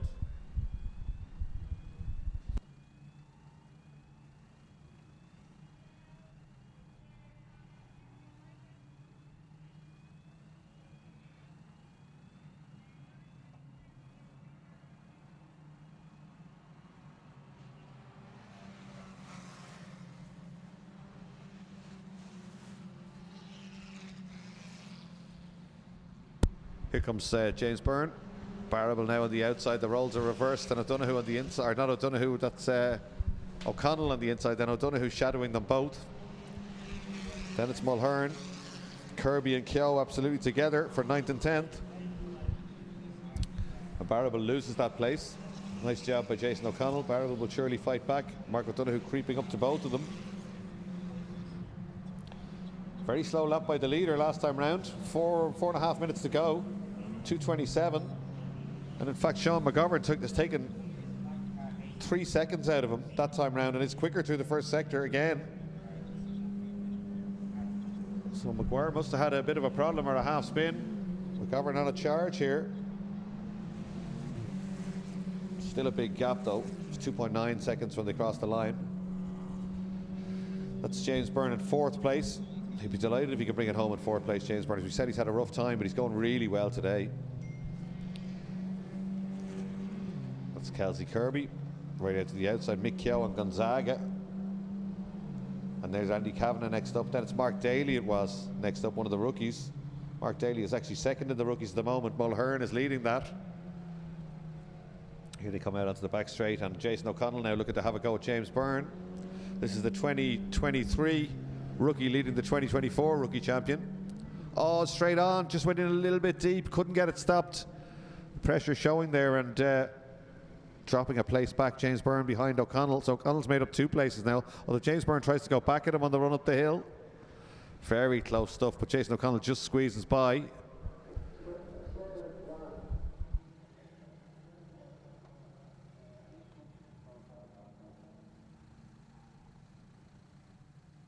Peter Barber looking around the outside again for grip. Mark O'Donoghue tries to get down the inside, but that line gives Barber a good run off the corner. The gap was 2.9 seconds. Let's see what it is when they get to the line. I think it's pretty similar. And William Kellett in 3rd place. Then it's O'Connell, Byrne, Barable, O'Donoghue on a great drive. And Mulhern, still so impressive. He was 3rd briefly on the first lap. His first ever car race meeting at Mondello Park. Comes from a bike racing background.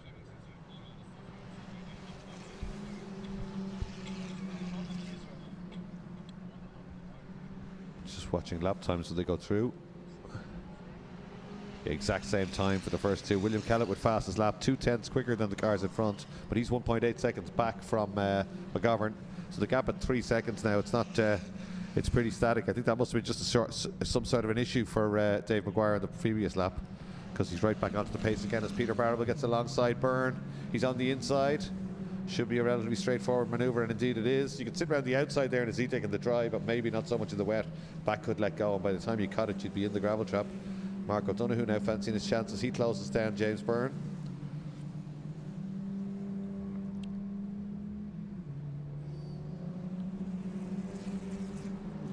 Mick Keogh up place, I can see on the timing screen as they went by us. He's back inside the top 10. He's 9th now. Kelsey Kirby 10th.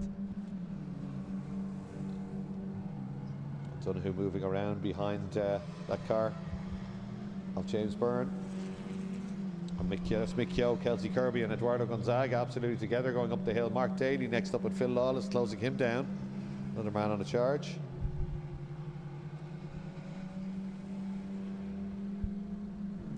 Jason O'Connell right on the pace of the leaders. 24 dead, so only 3/10 off the fastest lap of the race, and only 1/10 off the 2 leaders. That time around, and just as I say it, commentator's curse, off he goes on the outside. Doesn't lose a place though, but he'd be putting in really quick lap times. But right on the edge, obviously couldn't get a stop down into 7A. As O'Donoghue shows the headlight just almost as a look down the inside there. James Byrne trying to unsettle him. Jason O'Connell drifting the car around there to the right and left.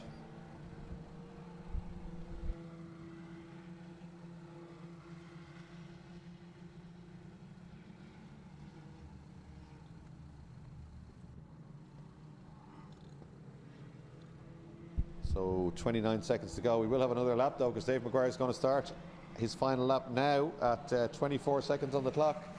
The JMC car run by LOH Motorsport, Kevin O'Hara and team. Luke is here today, and John O'Hara, of course, and Jim Halligan working on the cars as well for them this weekend. They've got some great mechanics in that team. Mick Keogh gets very sideways at the top of your screen there, and that allows Kelsey Kirby to get alongside as they come onto the main straight.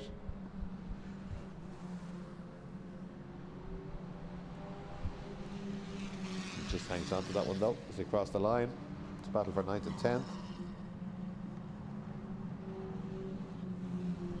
Fastest lap again for William Kellett that time round. He's now just a second off the back of Sean McGovern. This is the last lap, so if there's going to be a battle, it might be for second place. There are battles all the way down the grid, but certainly no one going to touch Dave McGuire. That gap's still at 2.9 seconds and lapping at the same pace pretty much as McGovern, but Kellett is definitely closing down McGovern. He took 6-7 tenths last time round. There's the battle we were talking about. Mick Keogh, Kelsey Kirby comes at him on the brakes. Very equally matched as they come up the hill, headlights ablaze for Mick Keogh. All went wrong, didn't hit pole position and went so well early on, but just got a small clip on the back bumper that sent him around. I'm very impressed with his recovery after that though. Just flicked the nose of the car right round 360 into gear and away. More to avoid damage than to get back into the race, I think. Gonzaga's caught these two from a little bit back though, and he gets a run there at a Paddock corner. Kelsey sees it coming though and stays to the right, and then eventually goes out to the centre of the road. She doesn't want to leave a gap there. She'd be delighted with a top 10, and that's where she is now, 10th place. So Donoghue having a go there at Byrne as they went out a shot. I think that's okay. I think we're missing William Kellett, are we? No, he's dropped way back, just off screen here. So that's Mick Keogh still fighting off Kirby. That gets a little bit out of shape, but Kelsey gets a run. She had to lift though. He was just right in her way. She could have got alongside there, but Mick was holding the centre of the road.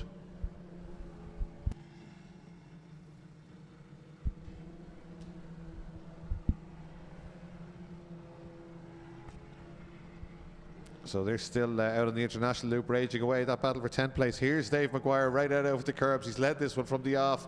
He'll be so happy with this. So will LOH Motorsport. Owen flicking the car around from left to right. Good run by McGovern to second place. William Kellett in third. I would imagine that he just threw caution to the wind. He knew he was catching McGovern for second. He tried really hard in the last lap. And that's your podium, McGuire, McGovern and Kellett. Then it's Jason O'Connell, not from Kells. He crosses the line. Peter Barble right with him. They've had a great run all the way through. Great run from James Byrne and from Mark O'Donoghue. That's as good as we've seen Mark O'Donoghue go lately. He's had bad luck, but that was a really good drive in the wet from him. Mark Mulhern, what about the Mondello man? He takes 8th place overall and first rookie. Mick Keogh, 9th place, and Kelsey Kirby, yet another top 10 for her. Eduardo Gonzaga right with her, and all the way from the back again, Andy Kavanagh. He spoke to us earlier and he said he wouldn't be hanging around at the back, and indeed he wasn't. 12th place. Second rookie is Mark Daly. Then it's Alan Dawson. Then third rookie is Toby Maguire. Then Phil Lawless, David Bradley. Fourth rookie is Sam Doyle. Mick McCardle. Then fifth in the rookies is Mulready and Adam O'Mahony right with him. And then it's going to be Lenihan and Graham Whittle. They just come down to us here.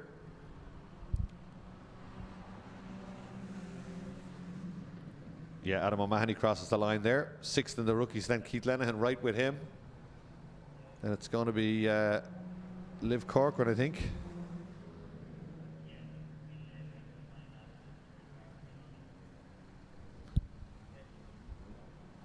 Oh, that was actually Michael Moynihan crossing the line there in the rookies. Alex McCann goes through. We're looking for Michael Graham, but I think he's gone missing on the last lap. Yeah, Liv Corcoran coming down now to take the checkered flag. She didn't get much running today, as we said, didn't get away in the first race at all. The car just spun and couldn't get restarted down there. But great stuff from the Siltec Safety Fiesta Zetecs. Great entertainment, as we've come to expect from them. A cracking drive from Dave McGuire. Let's have a look at the results.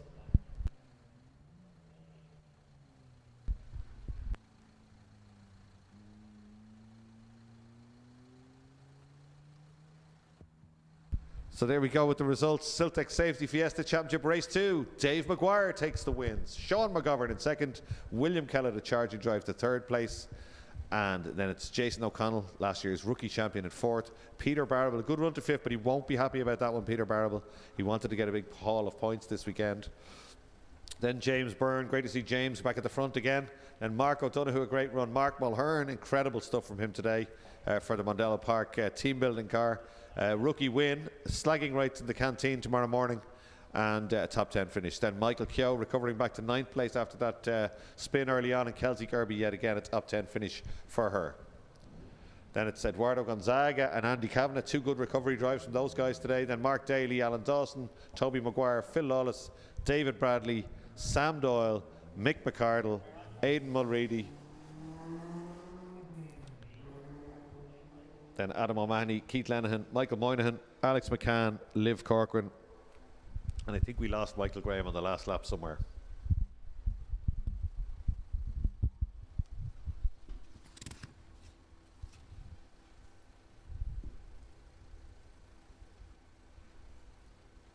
So we could definitely do an outbreak now.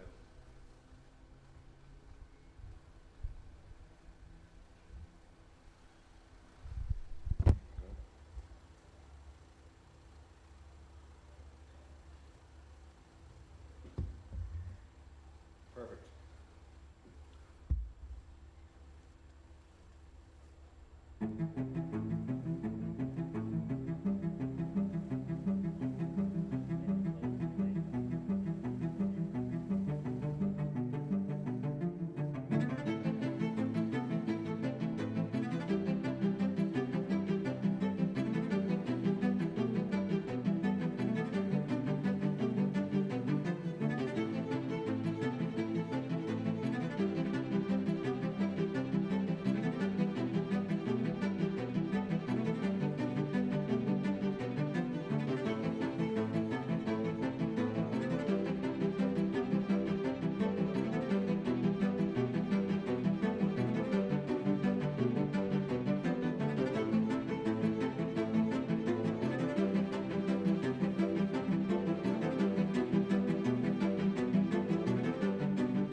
Square left onto the.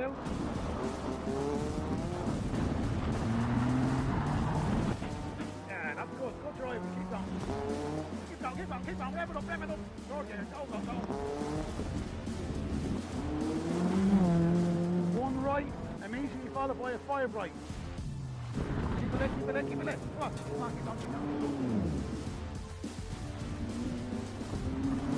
Keep on, keep on, keep on. Come on, come on, keep going, keep going, keep going.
left onto the loop.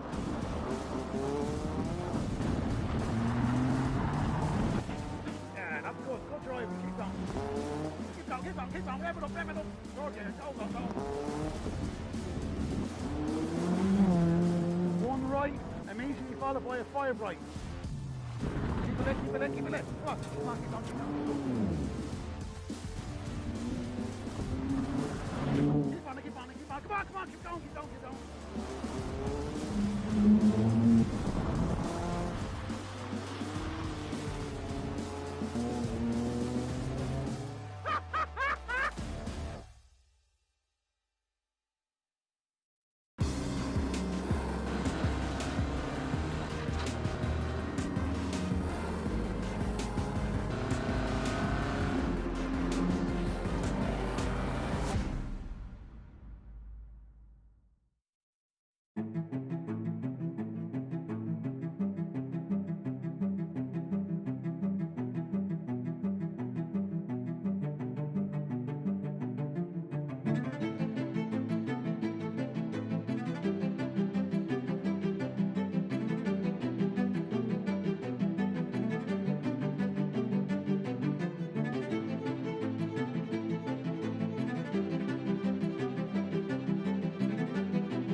Yeah, a little. So we're almost ready to go back racing. After all the excitement from the Siltec Safety Zetecs, and this time it's the Monoposto Racing Club, their third race of the weekend, the UK visitors. Brendan O'Brien will start this on pole position with David Heavey alongside. So with Lisa on front row. Are we missing Brendan O'Brien? Let's have a look.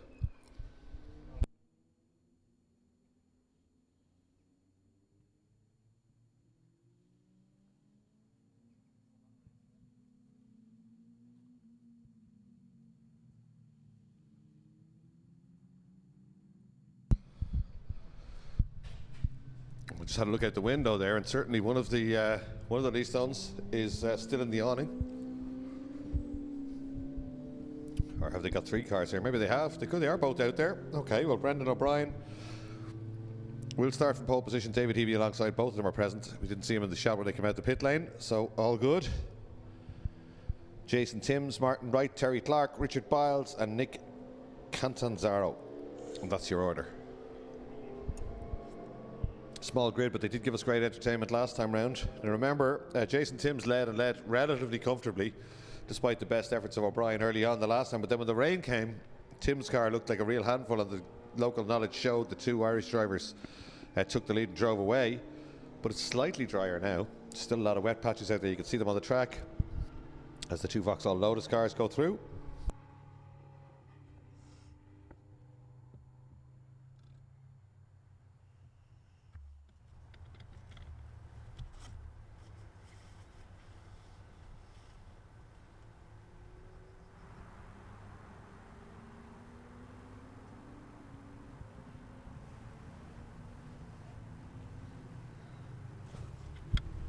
So it's been a great day for a great weekend for Leastone so far.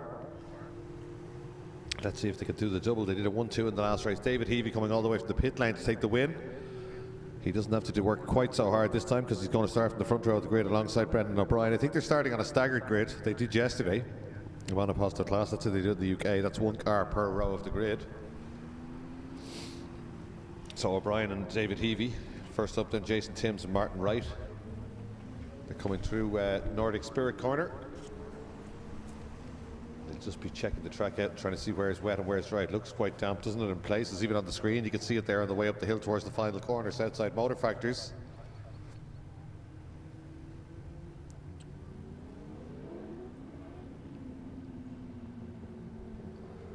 Coming down to form up on the grid. A 20-minute race.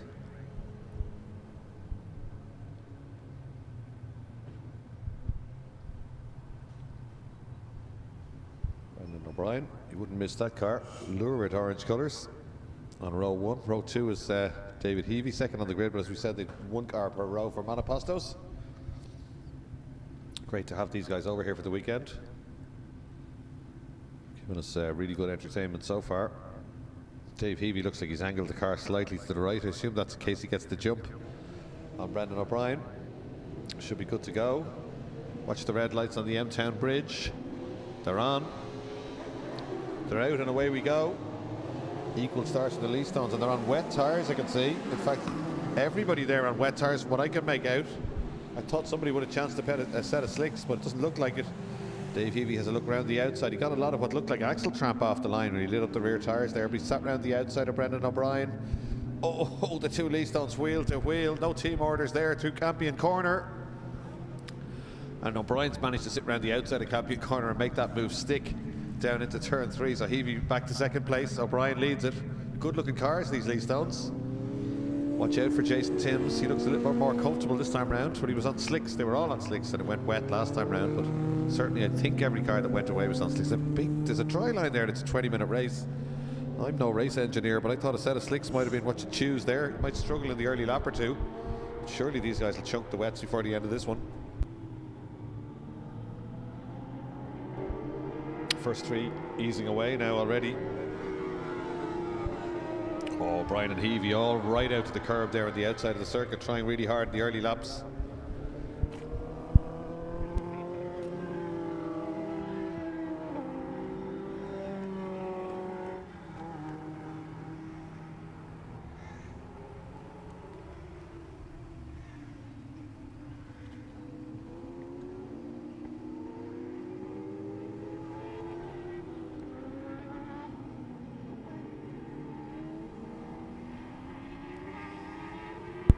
So the 2 Lee Stones in formation now. David Heavey just shadowing Brendan O'Brien to come through Paddock or Nordic Spirit. Right out to the outside.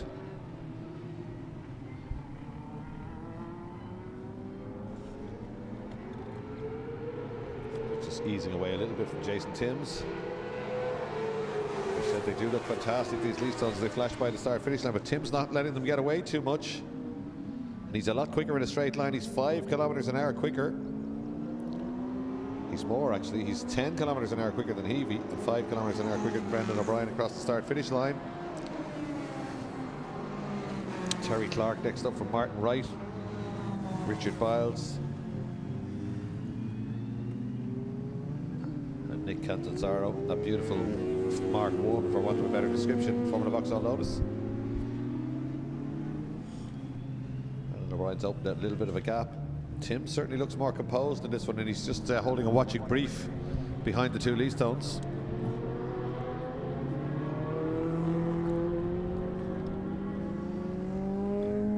Up to the top of the hill already through Lola Corner, the long right-hander. That's where we see the cars moving around later if they do burn off their wets. And O'Brien definitely getting away here. Yeah, Tim's beginning to ease a little bit closer to the 2 cars in front, I believe. Very clear dry line down there at 7A and B.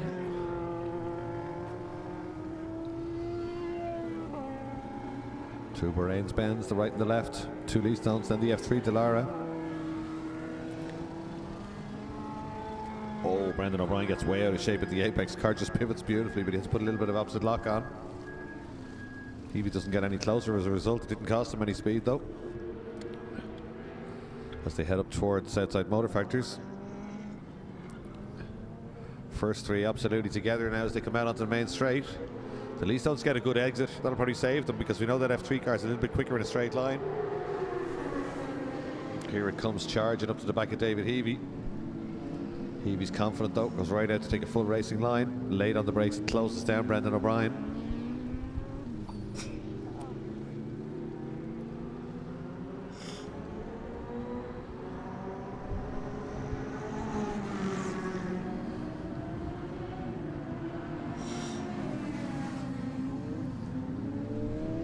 O'Brien's car squirming around. I think those wets are probably past their best. The sun is shining now out of turn 3. I don't know if I'm missing something here, but they're not going off that line looking for or are they? No, they don't look like they are. They're not looking for any wet bits of track. They're using the racing line, which is drying out.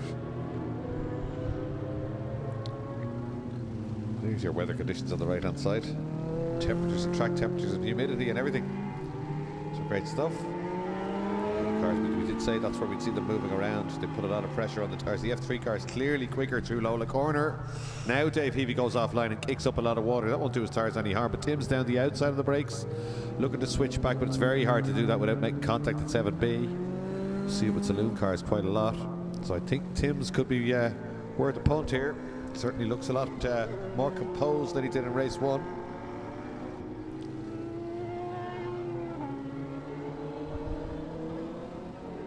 The long left-hander.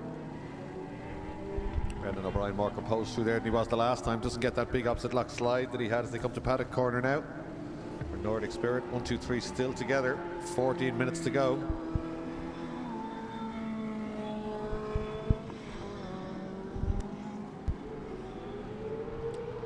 Out onto the main straight. Leastone, Delara the order. First three the full length of the main straight, ahead of the rest.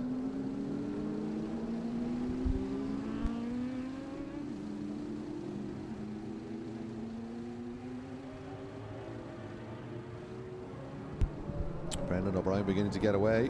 Yeah, back to front. Can I just switch real quick?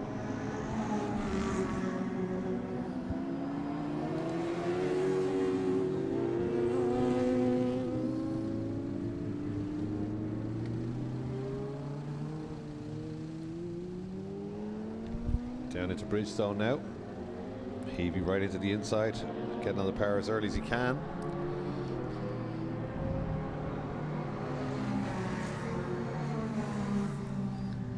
It's this next shot where we see the cars beginning to move around when the wets. We don't get that shot that time, but that's generally where you see them beginning to move around. And again, the F3 car gets a cracking run down there.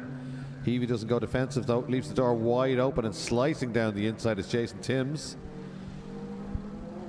It's up to second place, just one more Leastone to deal with between him and victory now. Brendan O'Brien won't give it up without a fight though. But look at the pace difference at this stage of the race. Drives away from Dave Heavey and is just motoring up towards the Leastone in front.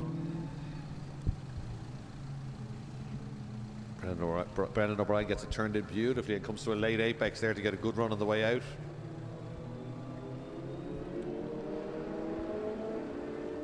Dave Heavey's dropping back in this one.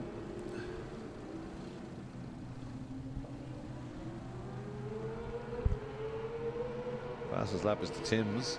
Let's see if he can improve in that one. Yeah, he does. 49.2 for Brendan O'Brien, 49 dead for Jason Timms, 52.8 for Dave Heavey. I think it's fair to say Dave Heavey might have a problem. He was just sitting on the back wing of Brendan O'Brien's car early on in this one. We're not even at half distance yet, as the F3 car still tracks the Leastone, the Irish-built car, down to the double apex right-hander, slowing them right down and then back up.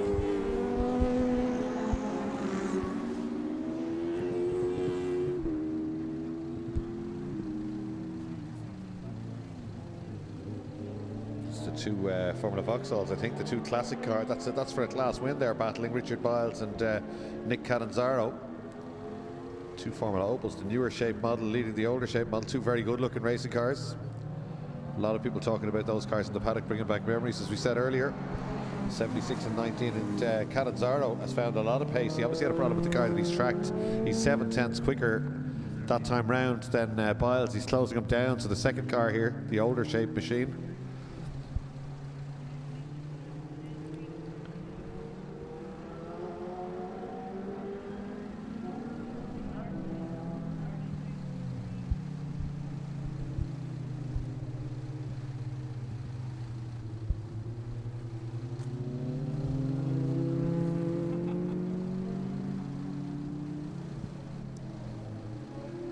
The Formula Vauxhalls again coming back towards us.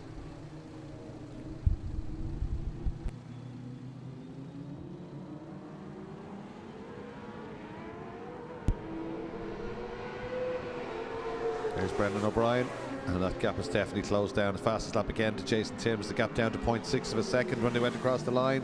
49.4 for O'Brien, 48.8 for Jason Timms in the Timms Transport car, as he cruises up to the back of the lead stand. It's close between the two of them though.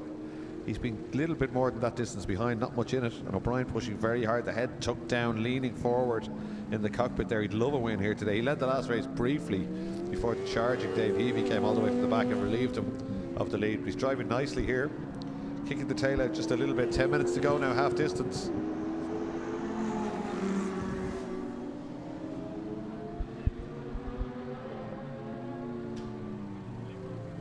Up the hill again towards Lola Corner one more time. Dave Heavey still running, but there he is at the bottom of your screen. Just not able to keep pace with him at this stage. Brendan O'Brien's car moving around quite a lot under him at Lola Corner. That F3 car gets such a run through there that I'd imagine it's downforce, but so much quicker through there. And as a result, all the way down the back straight to 7A.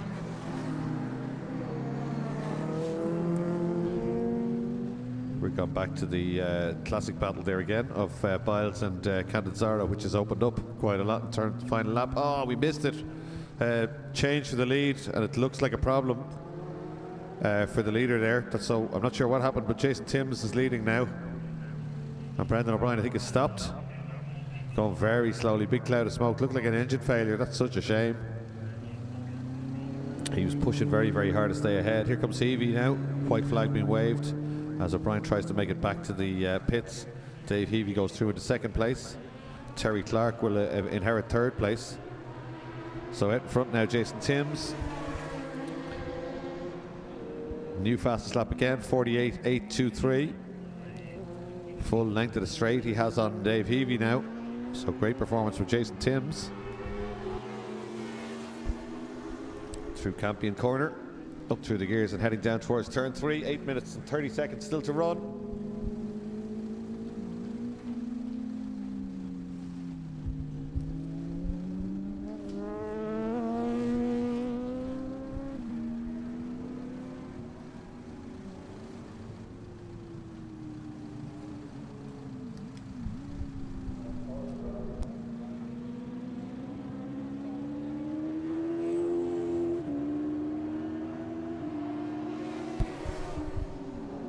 That's the change for third on your timing screen now. Martin Wright moves up to third place.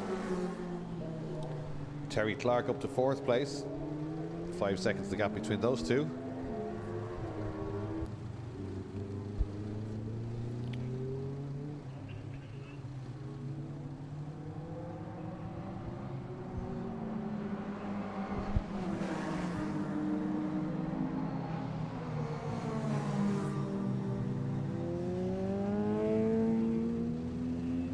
Two Opals again, and they're Vauxhalls, I should say. They're starting to fly. 57.1 for Biles last time round, as opposed to Dave Heavey 56.7. Martin Wright 58.9 and 2.04 for Terry Clark. So the two Formula Vauxhalls starting to pick up their skirts.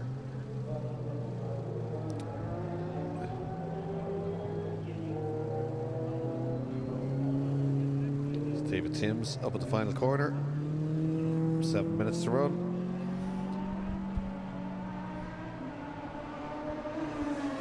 Great sound effects as he goes by. Bike engine Formula 3 car. Flying down the main straight, right out to the outside. Turns into the apex perfectly, no opposite lock, gets on the power. A lot slower that time, wasn't he? 153.9 as opposed to 148.2 earlier on. It's not getting any wetter, unless Brendan O'Brien's car deposited some oil down. I think he might have, you know. The times are way out. Just looking, some of them 10 seconds a lap slower than they were. Certainly Jason Timms, his best is a 48.8. He did a 53.9 that time round. Dave Heavy's best 50.7. He did a 57.6. Martin Wright's best at 52.8. He did a 58.995. Something is slowing them down, and the only thing it can be is something on the circuit. So either they've all done their wets in at the exact same moment, or some sort of a substance on the track out the back. Big clouds of smoke out in the international loop there.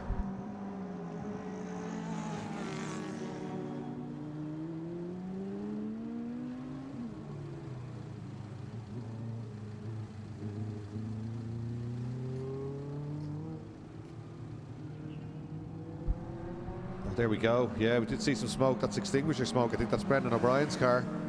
So marshals have put that out. Obviously there was a fire. They've managed to put it out. There's Paddy McGrath, the ICCR photographer in the background. Good man, Paddy's getting a few shots. Always does. You'll be able to see them on the ICCR social media pages. As Timms comes around to complete another lap. Yeah, slippery surface flag there. Do you see that? The yellow and red striped flag from the marshals. Good work. Mondello Park marshals absolutely fantastic. They always are. There's Brendan O'Brien standing beside the car. That's a pity. He drove very well, but just bad luck. So there does appear to be a little bit of fluid on the track. 5 minutes to run on this one now, 3/4 distance. Jason Timms having a good look over the pit wall to see who's there as he went by. 58.5, 10 seconds off his best.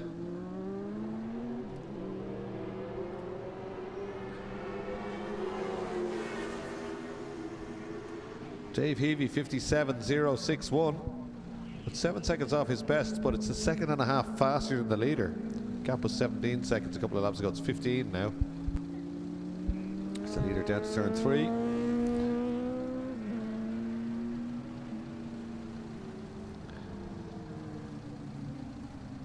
Here's Dave Heavy coming into turn 3. The leader already at the S's.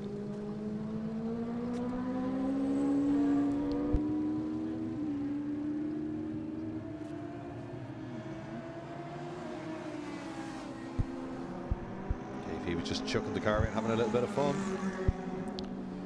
Right into that outside curb again. 4 minutes to run on this one, so probably one more lap.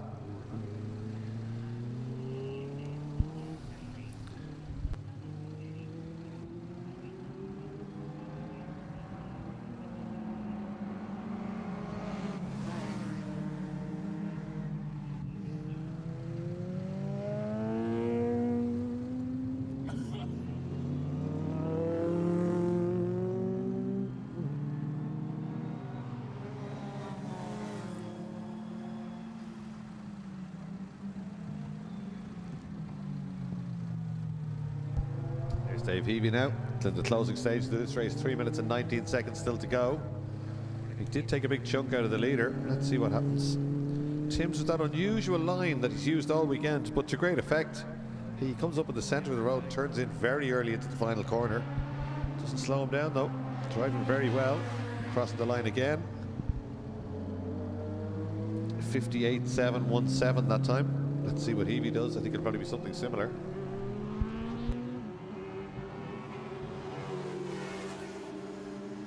No, it's not. It's a 56.644. It's 2.1 seconds faster, and the gap down now to 13 seconds. And they will get another lap after this one. So Dave Heavy on a bit of a charge here, having dropped back. In fact, yeah, some very unorthodox lines being used. I think Timms is now looking to go offline, try and stop these wet tires chunking.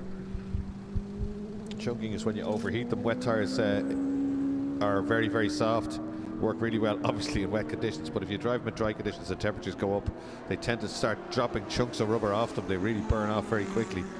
These guys are all experienced single-seater drivers, so they'll be trying to stop that happening. Tim certainly looks like he's coming off racing line quite a bit, doing it again, coming to the inside here towards us. Tim's down towards 7A, right into the apex. He's not getting the car out of shape at all. Clean run through the second apex.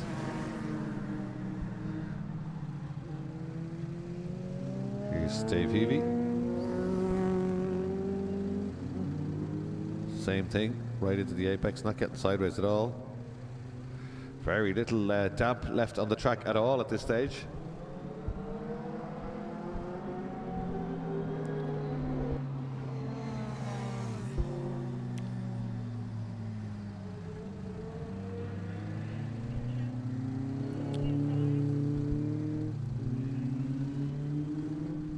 Leader coming onto the main straight as Dave Heavey tackles Nordic Spirit corner, stays well off the curbs both at the apex and on the exit.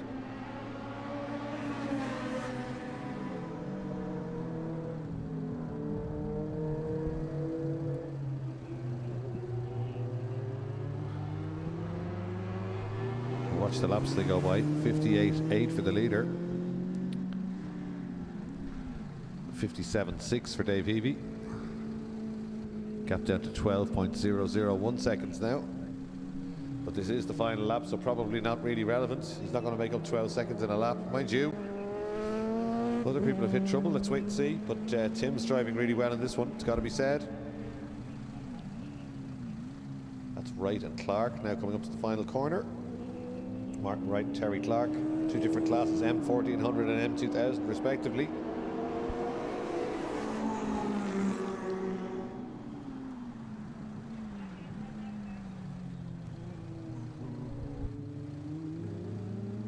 Terry Clark in the Van Diemen, 2-litre Zetec engine in that car. Distinctive shape of the 9900 era Van Diemen. They still use them quite a lot in Formula Fords. 1600, beautiful car, tapering tail, very good looking single-seater car.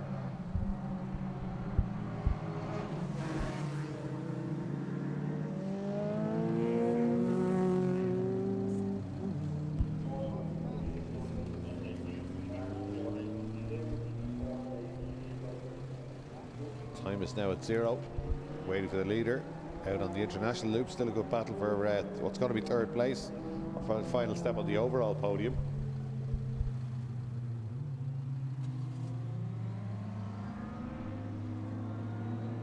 Oh, side by side through Lola corner now, two very different cars, motorbike engine and a Zetec engine.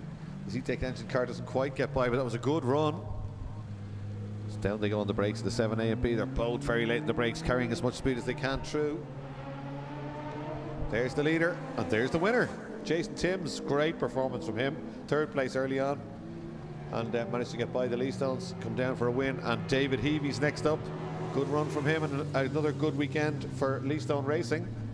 So Timms and Heavey. Who's going to be third, though? Because they were side by side. Look at this, last lap. Looked like he's got around the outside, but he has got around the outside. Terry Clark has it, or does he, as they go to Paddock? Oh, he does. That's good stuff to hold on there. Wonder, can he hold on at the run to the line? That's a great last lap effort by Terry Clark there. Oh, he's left the door open, and down the inside comes Martin Wright. I want my place back, please. No! Terry gets the run on the outside, and he's going to do it in that Van Diemen, I think, but it's a drag race to the line. Oh, the Van Diemen not quite quick enough. Terry Clark just takes it from Martin Wright in a drag race to the line. Fantastic stuff. Those two have been battling for pretty much all of this race. Great to see it. Really, really is. And then who's going to be first of the Classics home? It's going to be Richard Biles in the newer shape Formula Vauxhall Lotus. There it goes. Beautiful car. He gets turned in right out to the outside and down towards us.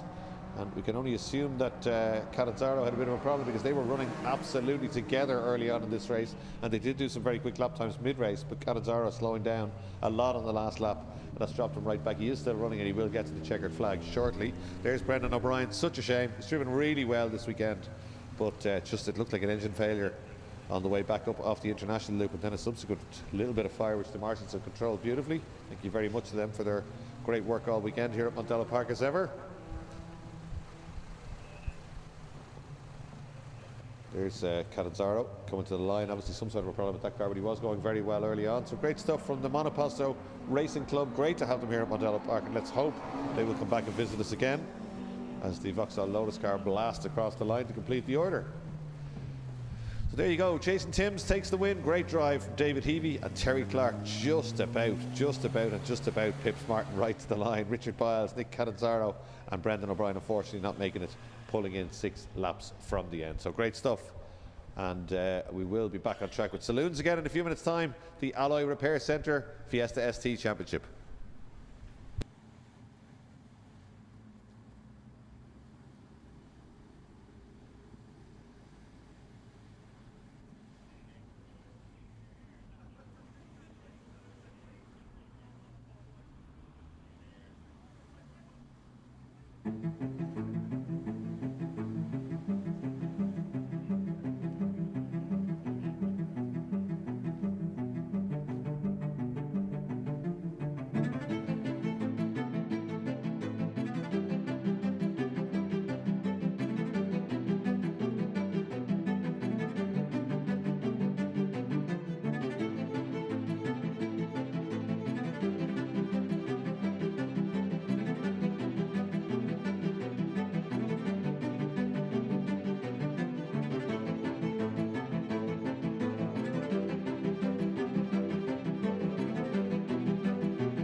Square left onto the out.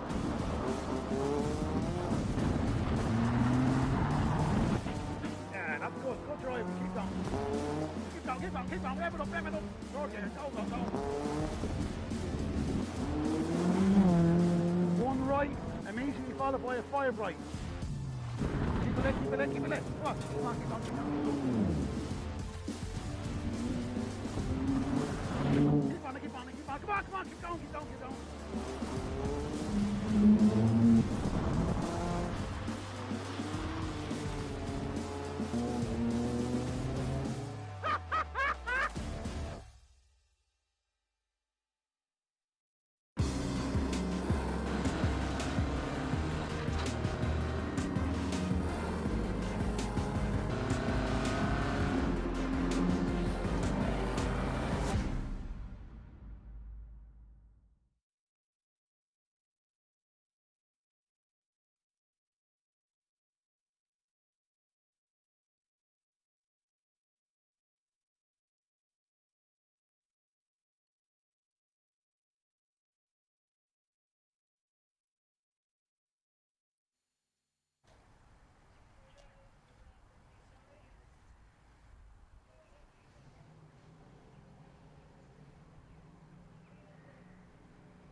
Well, we're back, and thanks to Malcolm Swetton for bringing me up at 99 and giving me a brain freeze. I was trying to get it eaten before the cars left the assembly area, but it was very welcome. The Fiesta STs, the Alloy Repair Centre Fiesta STs coming out on track now. Great race one, and this one should be equally as good. We're live on board at Michael Cullen in the Beacon Medical car, and that's Darragh McMullen ahead of him.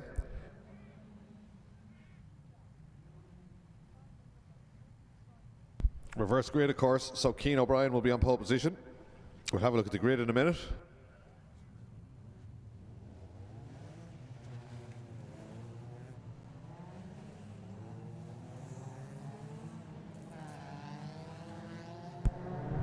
Cian O'Brien there, Dundalk student, really quick last year, struggling a little bit this year, but I'm sure he'll be back on pace. He's 6th in race 1, gives him pole. And Victor Cullen alongside him in the second Beacon Medical LOH Motorsport car. And Roy White, who comes from his incredible rallying pedigree and goes really well in these cars when it rains, starting to go well in the dry as well. Then Darragh McMullen alongside him on row 2. Then row 3, the danger men Michael Cullen and Ross Barnes, they're first and second. And the first race, then Tim McQuaid, watch out for Tim, very, very quick, has had a win already. And Christopher Grimes Jr.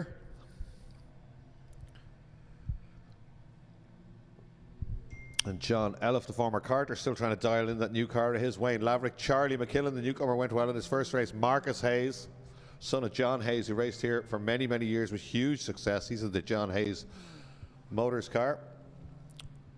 Christopher Grimes Sr., Bobby Turley, Brendan Fitzgerald, and Trevor Farrar.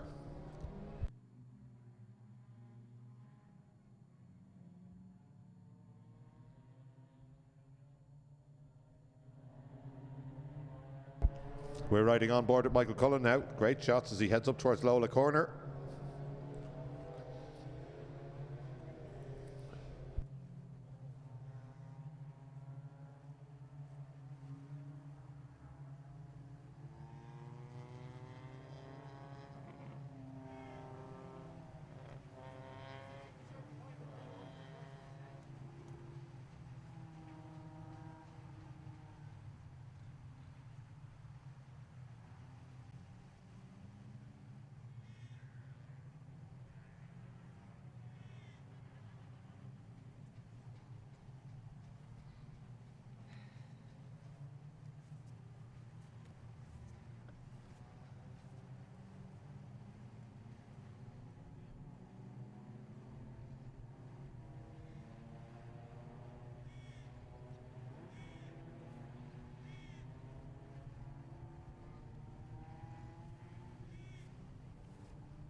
Here we come down to the start line, 555, the Dundalk man in the Pro Tune and O'Brien Motorsport car on pole position, alongside him Victor Cullen.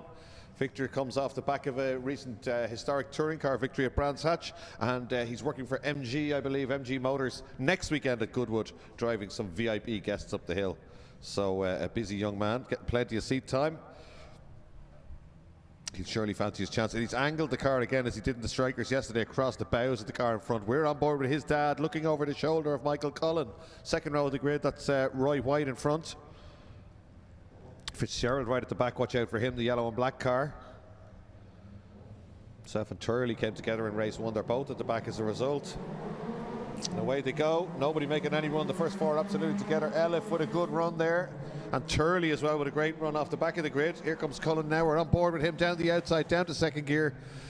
Goes to turn in, gets it turned in. The car still gave a little bit of a hop on turn in there. So we go through turn 2, Campion corner, third gear in these cars. Oh, McMullen gets the hops. Cullen looked like he was set to go around the outside of him there, but there's nowhere to go. McMullen moves to the right. There's no way he's leaving a gap down the inside. Look at that, not even an inch. And Cullen looking for a gap. Victor Cullen in second place. Now Roy White in third. Then it's McMullen looking to get down the inside. Somebody way out of shape. That's Christopher Grimes Jr. It's not drifting. He came in there backwards. That was like backwards entry, as they call it, the drifting. He's an auto tester and he's got supercar control. He took a win in the wet earlier on. That was fantastic. I was wondering what that was. It didn't look like a Fiesta ST when he came into shot. It was the back end, but he hung on to it beautifully. We might have a look at that later on again. That's fantastic. Keane O'Brien leads and leads well on the way up the hill. Victor Cullen next up, and beginning to move around behind him is Roy White. White looking to get a run now at Victor Cullen. Doesn't manage it on this occasion, but certainly is close enough to make Victor defend on the way down to 7A and B. Roy White really coming to terms with the STs here. He struggled a little bit with them in dry conditions. McMullen closes him down on the brakes as well, though. Then it's Michael Cullen, Christopher Grimes Jr., John Aliff, Wayne Laverick, all the rest coming through. Victor getting crowded again on the way up the hill towards 7A and B and has to go defensive. This is going to be Keane O'Brien. He'll be loving this one, looking in his mirror. He gets a clean line through there. Victor goes very wide. Someone's going to get a switch back here. No, they don't. He gets it covered, but they're getting a little bit busy. McMullen down the inside here, having a look. Doesn't get it done on that occasion. Cullen up the inside of McMullen. That's typical Michael Cullen stuff. He just watched it all unfold. He's got the job done here. He has to have, and he does. Gets it done, and he's up a place. And Grimes now gets the run at McMullen on the way up the hill. Pity we didn't see that on board, actually. That would have been great. Down to second gear at Southside, gets the car turned in. Michael Cullen working hard. Just watch the little glances up to the mirror, always looking at where the people behind are, even though he wants to move forward. He's got the head down now in the Beacon car. That's him up to fourth place. McMullen Elif starting to go nicely in this car. Keane O'Brien pulling away. Victor Cullen still defending from Roy White. Roy first of the Murray Motorsport cars. And it's Cullen in the yellow H car. McMullen and John Elif, Christopher Grimes Jr., Wayne Laverick and Tim McQuaid. Fitzgerald, I think, is up a few places as well. He is indeed. He's 10th.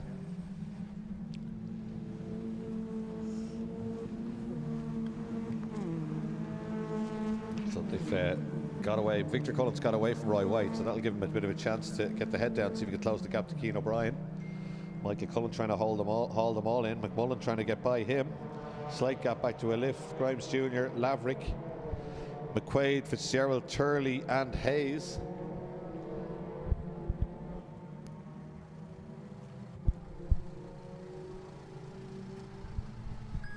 Victor Cullen wide, using all the track on the way out of there, trying to just maintain as much speed as he can down the back straight. Roy White's definitely a little bit closer than he was. Closes them down again on the brakes into 7A. Michael Cullen trying hard to close that gap, but doesn't seem to have that much pace over them. Oh, look at this. Wayne, that's John Elif holding back a huge group of cars behind this. That's Laverick trying to get up the inside of him, I think. Doesn't get it done on this occasion, but he might have got ahead of Grimes Jr. Oh, Victor Cullen a little bit slow through Bahrain's Bends again. Oh, Michael Cullen slices down the inside of Roy White. White was busy trying to get by, again, we missed it on board. He was busy trying to get by Michael Cullen, and Victor Cullen, I should say, and Michael Cullen just fired it down the inside into the left-hander. And has got the job done now at Paddock. Look at him looking up at the mirror. It looks like he's looking at us. He's looking to see where Roy is. Roy's on your bumper, Michael. McMullen next up. Michael Cullen on a move here. Next on his list is Victor. Good run by Keane O'Brien here, isn't it? Fastest lap. Let's have a look now when they go by. Yeah, fastest lap for Keane O'Brien. 2:05.719. Nobody else in the 2:05s.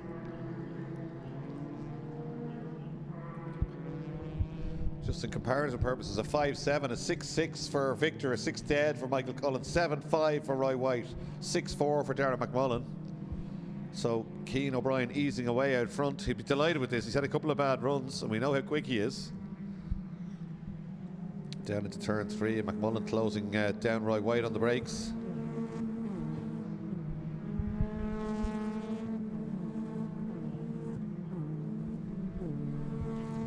So the second Alloy Repair Centre Fiesta ST race of the day. I think it's just building up to a finale. This one is that. Who's on the end of that group? It's McMullen on the end of that group, and then it's Turley on the end of the second group. Hayes still improving. Charlie McKillen going well. First day out in that yellow car. Michael not really making any inroads on Victor here. They're all very equally matched. Lap times will be interesting this time round. McMullen looks like he could have a go at right white, but it's just really only creeping up to him. The same with Michael and Victor. Michael's inching up to Victor, but not charging up there. But this is where Victor's had a couple of issues going through Bahrain's bends.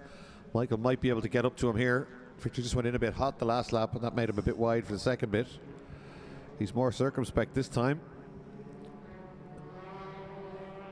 Yeah, he is. Michael doesn't quite get close enough to slice down the inside. He thought about it, though. Michael always says, if Victor ever beats me, he'll deserve it. I'm never going to hand it to him. And never truer words were spoken, I'd say. Michael really wants that place now. He's really beginning to breathe down Victor's neck here. We're on board. This is great. Victor goes to the inside, back to the outside. Michael says, down the inside I come. Little bit of racing room. Victor gave him just enough room and carried speed out. It still has the nose ahead. Oh, he's going to give his dad the squeeze on the main straight. Didn't lick that off the stones. The two Cullen cars door to door, mirror to mirror now in front of the grandstand. Michael a little bit later on the brakes. Victor cedes the place but gets in behind him, and that's important. You get boxed out at Mondello Park and you'll lose 1, 2, 3 places. We saw it with Mark Mulhern in the Zetecs earlier on. One car gets down the inside at the wrong place on track. Now we're going to see how much pace Michael Cullen has. And fastest lap is to Darragh McMullen last time around at 2:05.3, a 2:06.6 for the leader, a 5:3 for McMullen.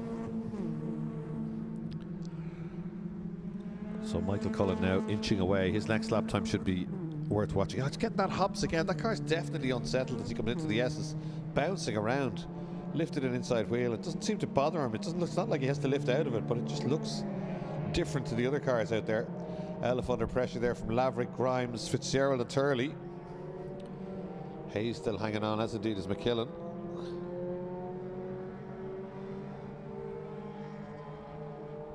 Roy White having a look at Victor there. Victor gets across his bows to hold the inside line on the way down to 7A.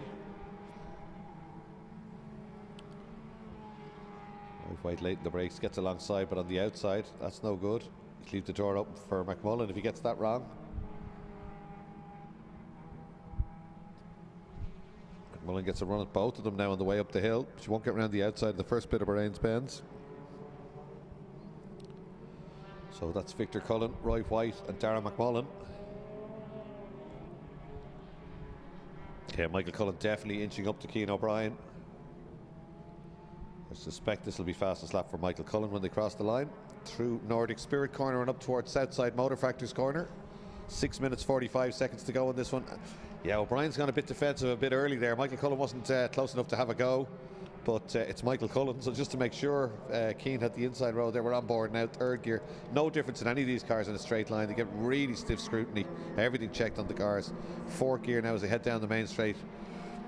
This time Cian O'Brien does need to, I was right there, 2:04.8 for Michael Cullen, fastest lap of the race.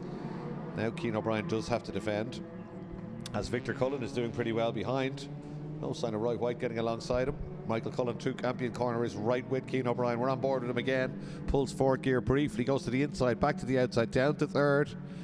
Cian O'Brien guarding the inside beautifully. Didn't go wide at all. Michael Cullen had gone out to the outside, hoping to switch back, and Cian saw that coming and held the inside line. So he didn't take a full racing line into the second bit, but neither did Michael Cullen.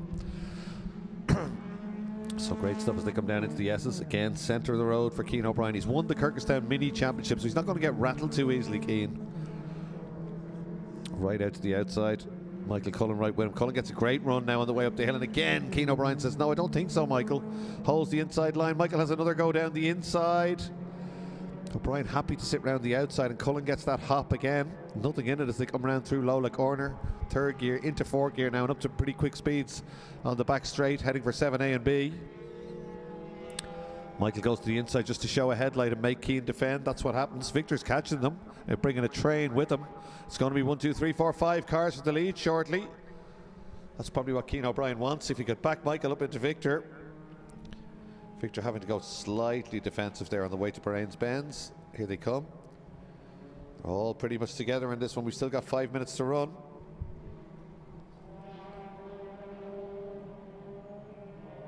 Victor holding the inside line. Michael Cullen right on the back bumper now of Cian O'Brien. I know I did say they were equal on the straight, but when they pulled fourth gear last time and we were on board with Michael Cullen, he did seem to get a run. Here they go through Paddock. Both very committed through there. O'Brien, if anything, a little bit quicker. Oh, this is classic Michael Cullen. He's done this for years. Up the outside and try and get back up the inside. Oh no, Keane O'Brien's seen it before. He must have watched RPM back in the 90s. Probably wasn't alive back then, hadn't been born yet, but he's seen all these tricks before. Cullen goes to the inside, to the outside. You're going to have to work hard, Michael, but he does get alongside. He has got that pace in a straight line. They're side by side. Cullen's got the nose ahead. He's all over the place in the brakes, but Keane comes back at him. Cullen gives him that racing room we always talk about here. Can he hold on to it though at turn 2? He's going to sit round the outside. This is good stuff. They're giving each other room here. Really good stuff. Michael Cullen doesn't shove him out over the curb. They're door to door on the way down to turn 3. Top class saloon car racing now at Mondello Park. Keane O'Brien still on the inside. The Beacon car is ahead. It's ahead. It's ahead. But O'Brien will surely go back at him on the brakes. He doesn't. Round the outside of turn 3. That's a cracking move by Michael Cullen. And great racing by both of those guys. Michael Cullen will be delighted with that one. Right round the outside of turn 3. That's the move that a lot of people say was patented by Ayrton Senna, but in fact, if you watch the video, he said, putting on his anorak, Senna was well ahead before the first apex. What Michael Cullen did there is proper brave stuff in a front-wheel drive car, because a good front-wheel drive race car is set up pretty loosely, and to keep it pinned around the outside is very brave stuff, as Victor decides he's going to have a go as well at Keane O'Brien. Victor held the car in very tight there, and as a result is slow on the exit. Keane O'Brien pulls away by a length or two from him. And in fact, they're beginning to swarm around behind him. McMullen's now, as McMullen's got down the inside of Roy White, who comes back at him on the brakes. Victor doing well here to control these guys behind. He's held on to that third place steadfastly from the off. 3 minutes to go. And Victor goes to the centre of the road there, as he does every lap. Just in case Michael Cullen comes through. A little bit of bouncing, same from Keane O'Brien. Victor's car as well.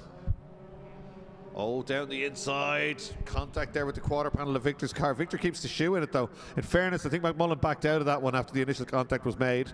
And Victor kept the loud pedal pressed into the bulkhead and pulled the car back straight. And even Roy White couldn't make any gains on that one. So legitimate lunge, the door closed, and he did back out of it. So it's good hard saloon car racing today in the Alloy Repair Centre Fiesta ST Championship. Michael Cullen out front. Keane O'Brien second. Victor Cullen third. McMullen and Roy White side by side. Roy White gets alongside on the brakes, but he can't go to get round the outside. We had a go, but McMullen said, I don't think so. Out to the outside. Then Christopher Grimes Jr. is back up to 6th place ahead of John Elliff. Then it's Laverick Fitzgerald, Turley, Hayes, McKillen and Tim McQuaid. Not sure what happened to Tim McQuaid or how he's back there. Normally a front runner, a winner in this class before. McKillen is off. McKillen's off. Down at turn 1. He's going to get it back out though, is he?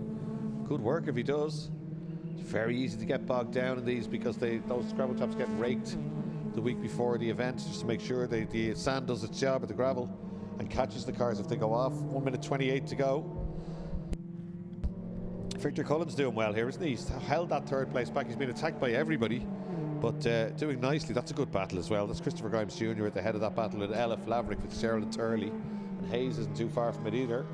Fastest lap still standing to Michael Cullen, 2:04.8, but he did a 2:06.1 last time round. There it is, fastest lap.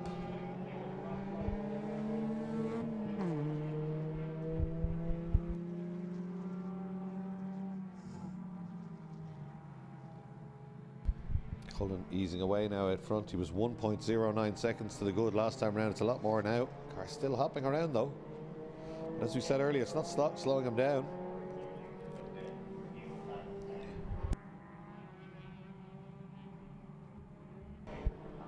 Oh, wide goes McMullen, and that allows Roy White to take his place back. White on the inside now, McMullen on the outside, but you just can't really sit around the outside there. McMullen knows that, just gets off the power for a fraction of a second and tucks back in behind Roy White. Roy White started to go really well with these cars. He was incredibly quick in the wet, but not so quick in the dry, and now he's really on the pace in dry conditions. The Murray Motorsport car, that's the grey and orange car there, just behind Victor Cullen. Roy, a real character, massive pedigree, as we said before, in Irish rallying, but turning to the circuits now for the last 2 seasons. Clock is down to 0, so this is the final lap. Michael Cullen now streaking ahead, the gap out to 2.6 seconds. Way quicker than anybody last time round.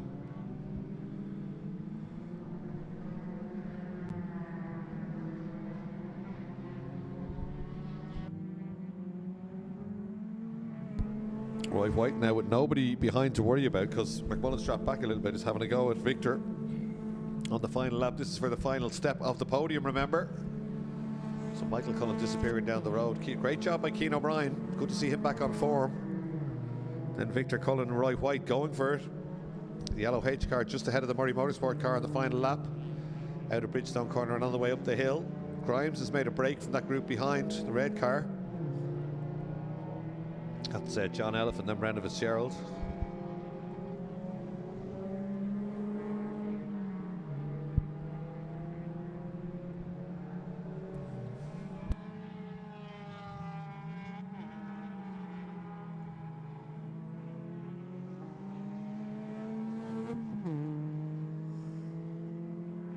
Roy White still having a go now.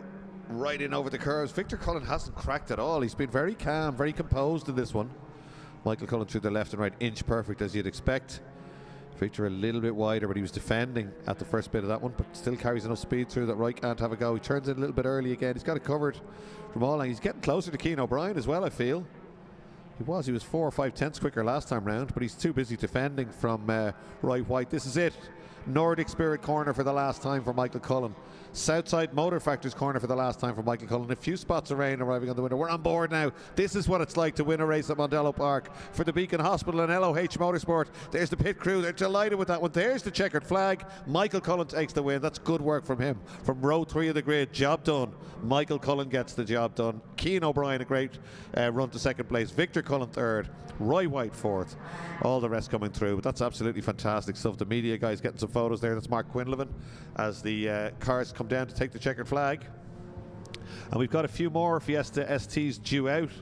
A couple of guys have bought them and they're waiting to get their licenses sorted out, so there will be a few more of those cars, a potential of about 22 of those cars on the Alloy Repair Centre grid as we reach the mid-season point. But that was an absolutely cracking race by Michael Cullen, and in fact well done to the See It Live team. That onboard camera is fantastic, and to be able to ride across the line with Michael Cullen as he takes a win is a great experience. Great to be able to broadcast it. So super stuff from the Alloy Repair Centre Fiesta ST Championship. Let's have a look at the results. There we go. Michael Cullen takes the win from 5th on the grid. Cian O'Brien next up. Victor Cullen, Roy White, Darragh McMullen, Christopher Grimes Jr., John Elliff, Brendan Fitzgerald, Bobby Turley and Wayne Laverick, and that is your top 10 in the Fiesta STs.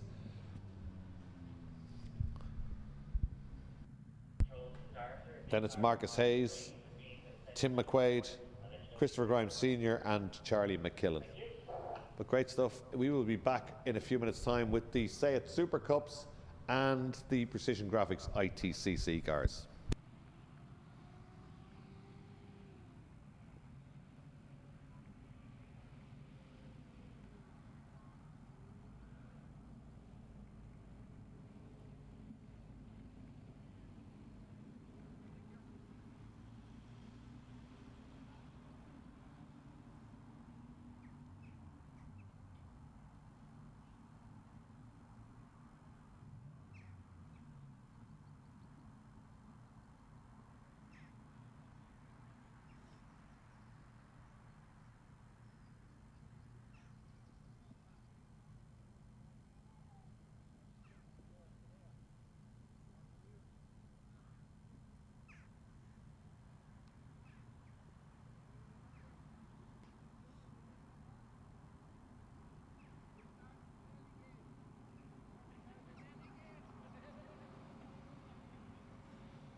So yeah, great stuff there from the Fiesta STs. That was their second race today. We'll have to tot up the scores, but Mickey O'Brien will be absolutely delighted with that one, and Jackie as will Cian. They had a really, really strong run from him. And as we said, it's been a tough season for young O'Brien, but that was a cracking run and a really good battle with Michael Cullen there. Held on to the lead and fought back when Michael Cullen came challenging. So that was good stuff from him. Yeah, let's have a look at that from on board with Michael Cullen, if we can go back and just jump on board with Michael Cullen and watch the overtaking manoeuvre on Cian O'Brien.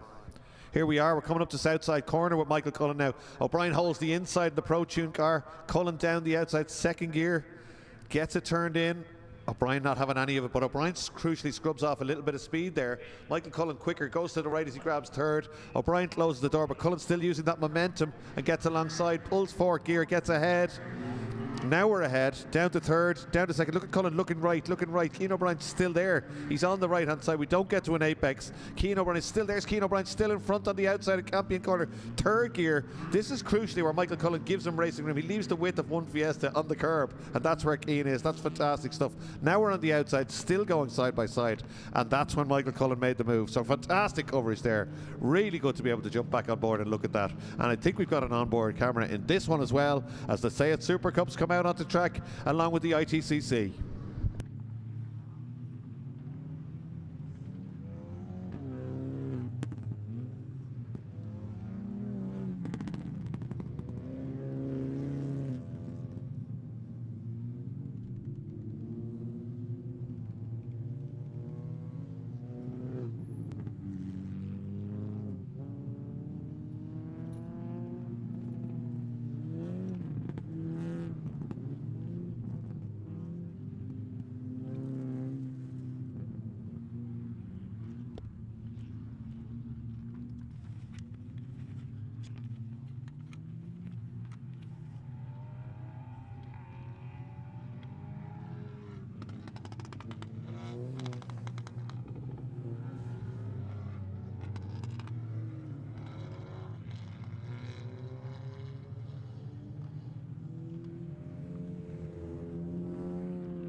So Say It Super Cups and ITCC out on track, full international track, so plenty of time to warm up the tyres. Doesn't appear to be any rain coming, but it's just arrived on a few occasions today without any visible clouds or anything like that coming. Not the usual warning signs at Mondello Park.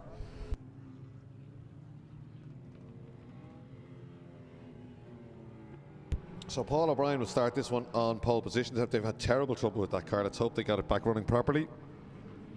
Alongside him is Dave Maguire.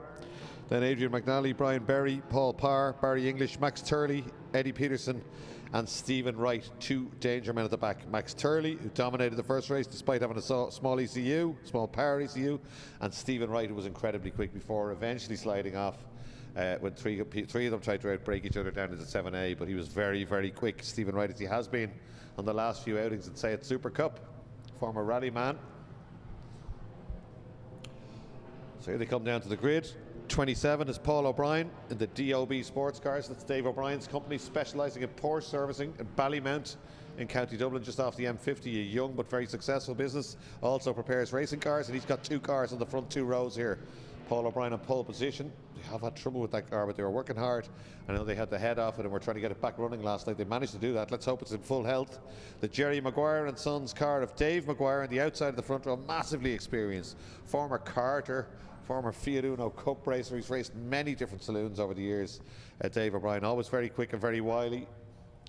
Then it is Adrian McNally, another rally convert 777, another DOB Sports Cars run car. Then Brian Berry in a Murray Motorsport car on the outside of row 2. Paul Parr, watch out for him, he's been great all weekend, hasn't he? Then Barry English well back from his grid markers. He'll get wrapped on the knuckles from Owen Murray for that one, no doubt. Then Max Turley, who was so impressive in race 1. Eddie Peterson and Stephen Wright. Irish touring cars next up. Stuart Curran and Owen Drought on the front row. That's not how it's lining up though. It's Rob Savage. That's not Stuart Curran. So Rob Savage is a row ahead of where he should be. Another. It looks like they're 3 abreast now on that grid. So there's a lot of moving around behind them, but certainly that's not the grid I have. Anyway, it should be Stuart Curran and Owen Drought on front row, then Rob Savage and Cian Walsh on row 2. But it's got Savage as pole position. Next class in the touring is Ryan Stryker, Oisin Clune, Ian Stryker, Stephen Martin and Michael Clune. We're letting them go anyway. And Paul O'Brien just getting pipped by Dave Maguire off the outside the front row. Maguire takes the win. Here's Turley. Is it down the outside? It is. Oh, so late in the brakes, and already alongside Parr around the outside and trying to have a go at Berry as well. As they go through turn 2, he's got by Parr. Everybody has 340 brake horsepower this time, and away go the touring cars, and Owen Drought leads them away. The Golf just that bit quicker as they head down towards turn 1. Michael Clune going by. Oh, Keane Walsh down the outside of the brakes and right across the front, and lucky not to get contact there. They're crowding each other down at turn 1. Steve Martin back out in that Castrol livery car. And Barry English down the inside of somebody there. Is that McNally? And now he's down the inside of Parr. Barry English on a big charge here, but it's Maguire has disappeared over the horizon, literally there. That's O'Brien next up. Then it's Berry. Then it's Turley. There's Maguire. There's Paul O'Brien. Then Brian Berry. Turley going very wide there, lucky not to be attacked by the exit by Barry English. Same thing for Stephen Wright, going wide, wide, wide.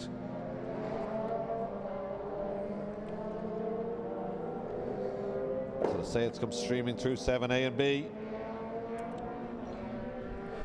Maguire has just driven away. Great first lap from Dave Maguire. To the left and to the right. O'Brien being closed down slightly perhaps by Berry. There's Eddie Peterson's car. Great to see him back out there again. The car just stopped on the going on to the final lap of race 1. This is going to be some lead by Maguire. Berry just drives by. I think Paul O'Brien's in trouble again. He's slowing down. Yeah, he is. He's probably heading for the pit lane, I would feel. That's exactly what he's doing. No, he's not. He's just letting them all go by. He's going to try and keep going. Turley's up to 3rd place now. And trying to have a go at Brian Berry on the main straight. Remember, Turley has the full 340 brake. He only had 310 in the last one. If you're watching on live time, you can see that. All got 340 brake horsepower now. Wright has got going again. Caught that group again and is round the outside of Eddie Peterson. Just ahead of them is Barry English, who's fighting off Adrian McNally. So that's English, McNally, Peterson and Wright together. Right ahead of Peterson now. It's just taking that place. That's them on screen.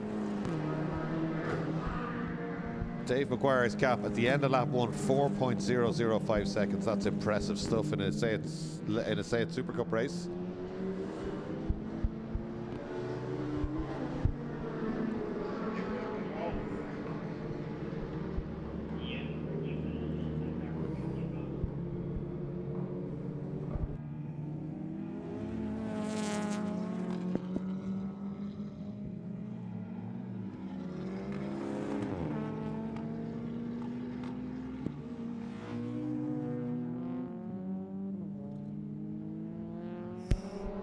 Down to 7A and B now. McNally trying to close down Barry English.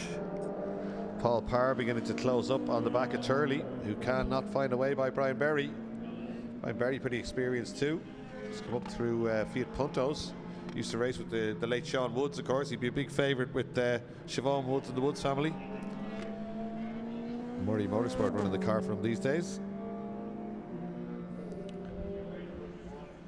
Parr tries to get a run at Turley this time round. Turley's going to have to start looking in his mirrors. Berry doing a good defensive job, but Turley hasn't been able to get by. This time Turley has to go slightly defensive, then goes back to the outside to get a racing line. Berry slows them all right down at the apex though, so nobody gets a run on the way out. A little bit of shuffling behind as McNally gets a bit of help from Wright. I think that might have been there as they go by us. So it's Maguire, Berry, Turley, Parr, English, McNally, Wright and Peterson.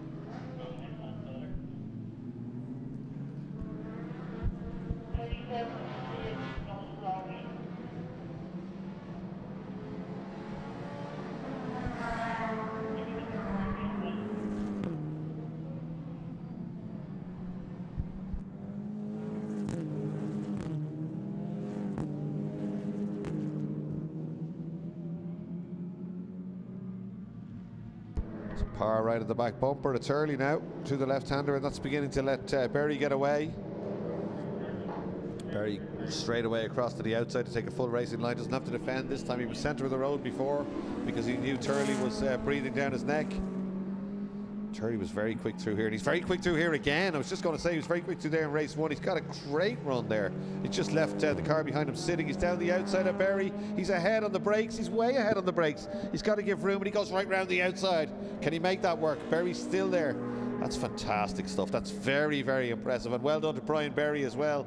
We're getting a lot of it today. Just these drivers are being hard, but they're being fair to each other. He was round the outside. It was nothing to stop Berry just into the quarter panel on the second bit there, and he didn't do it.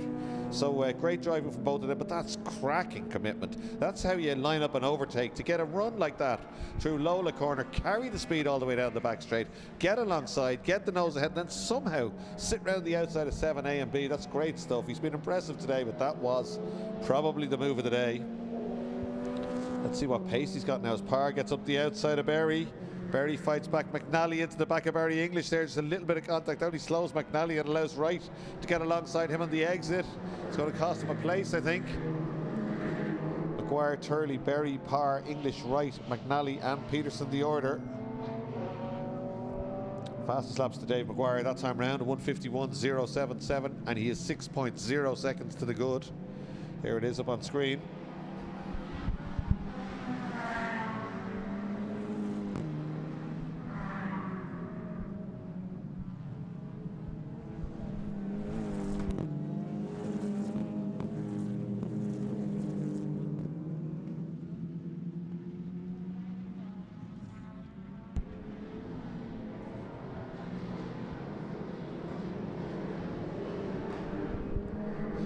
Let's say it's streaming up the hill now. The next lap time will be a teller. I wanted to see if Mark Turley can get quicker than Dave O'Brien and close that gap down a little bit, because he's streaking away from Brian Berry and Paul Parr there.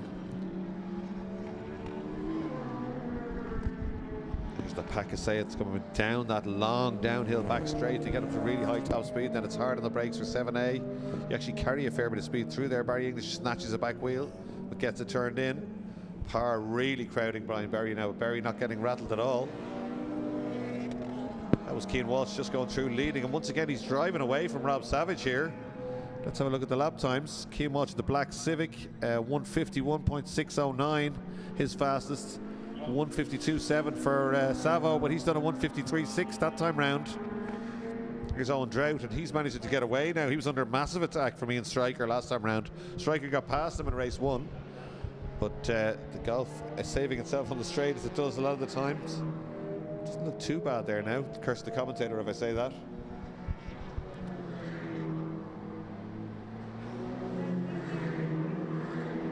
Yeah, this is the Integra, much better through the left and right. That's 433. Ryan Stryker in the Civic. He had a big moment in the last race. Oh, slippery surface flag being shown for some reason. As Owen Drought and Stryker go through in the Golf and the Integra.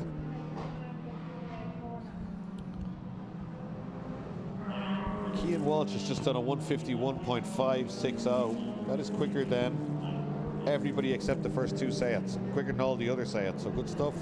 He's absolutely flying, Cian Walsh, in that Civic. It's Owen Drought. He was leading the championship before this one. Not sure how this will work out now. He's going to get a couple of third places, I think. Whereas Cian Walsh will get 2 wins. But Walsh and Savage have had a few problems with the cars. They're extremely quick, these Hondas, but they can be a little bit pernickety. They can be a little bit unreliable from time to time, and they've had some issues with gearboxes and stuff like that. And Rob Savage with the car going into limp mode once or twice, but they're still doing huge development work. It's a brand new build, that SR, the Honda Accord, and it's absolutely beautiful. Both of those cars actually worth a look if you're in the paddock. Back to the Zetecs now. That's Dave Maguire going through. Then it's Turley.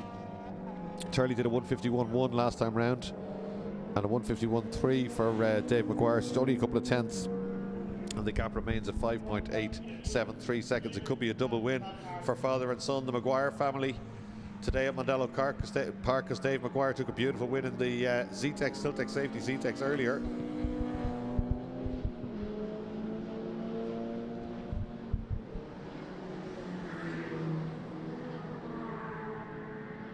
They come down again. Let's see what the lap times are. 51.5 for the leader, 51.2 for Turley, so he's quicker, but only by fractions. Well, Michael Clune's gone around in the CRX, done a lot of work to that car recently. They fitted a sequential box, only about 250 brake horsepower, which isn't much by ITCC standards these days, but it's pretty light. He's doing a lot of development work on it, so we need to see that car progress. That's Barry English we're looking for. He's in 5th place. Stephen Wright in 6th place. Eddie Peterson in 7th. I would have expected Wright and Peterson to be further up.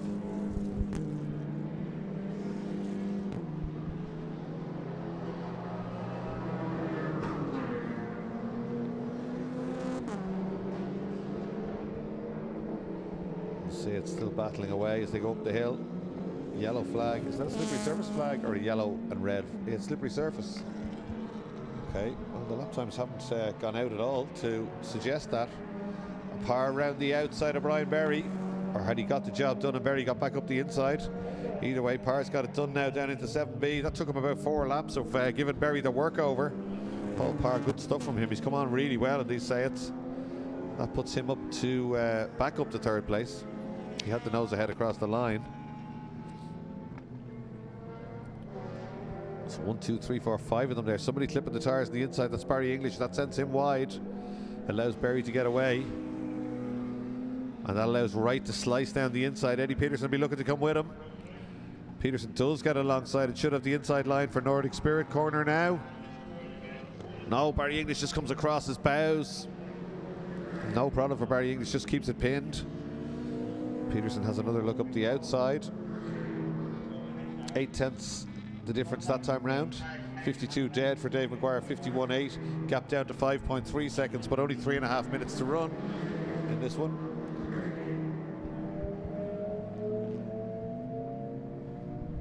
Right now having a look at Berry, who clips the curb and drives them both a little bit wide. Oh no, Berry gone off on the outside. That's dropped him way back. He'd driven so well.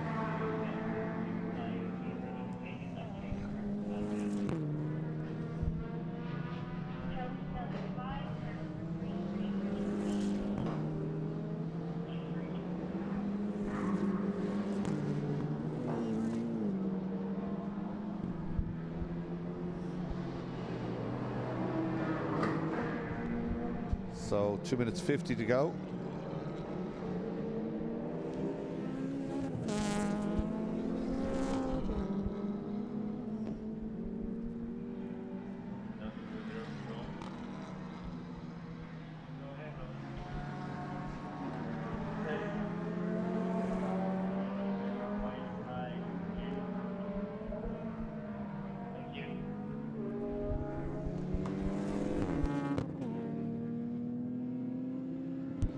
So Wright, English and Peterson there together, 2 minutes 17 to go. Wright beginning to ease away. Let's look at his lap time. Stephen Wright's done a 54.3, a 52 dead is his quickest lap. So that's a full second off Dave Maguire's fastest lap though. There's Paul O'Brien still going, but going slowly. Just trying to get that car to the end, I'd imagine. Get a few championship points. So Maguire comes down to start another lap. Way out in front. Great drive by Dave Maguire. 52.6 that time round. Let's see what Turley does. 52.1, another half a second gone off at 4.8 seconds the gap now. This will be their last lap though, I think, as Wright goes by. All the rest streaming through. Paul O'Brien staying well out of the way. McNally now down the inside of him into turn 1 to put a lap on him.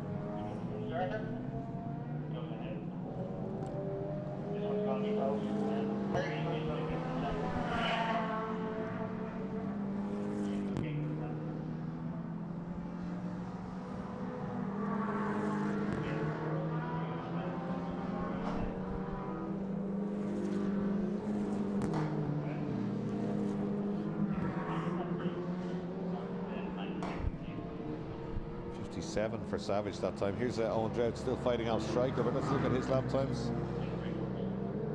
Owen Drought 56.2, that's quicker than Rob Savage. It's a lot quicker than Rob Savage that time round. Cian Walsh is quicker than both of them by a significant amount, but he's way down the road. That's interesting. Striker and Drought now quicker than Rob Savage, but they're well back the road. I think they're 6 or 7 seconds back. But Savage beginning to slow down in the Accord. So that's that battle for third place overall in the touring cars.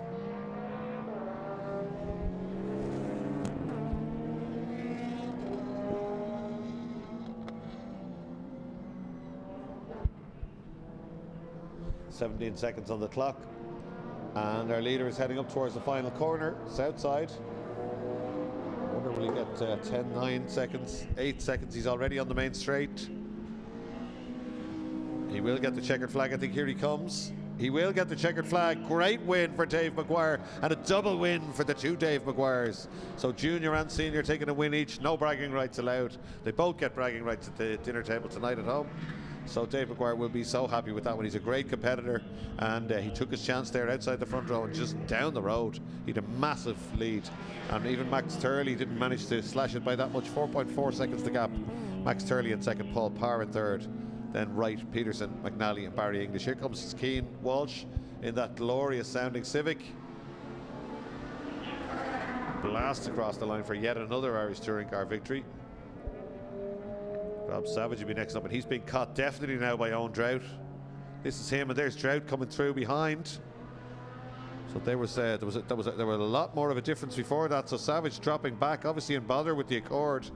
He's out onto the main straight, but the Golf is also coming onto the main straight. Let's have a look at Savage as he goes by. Rob Savage does a 1:59.9. Owen Drought 56.5, brings it down to 4 seconds between them, but Savage did enough to get it home in second place. So there you go, great entertainment from the saloons. Boss Ireland will be next up.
Left onto loose.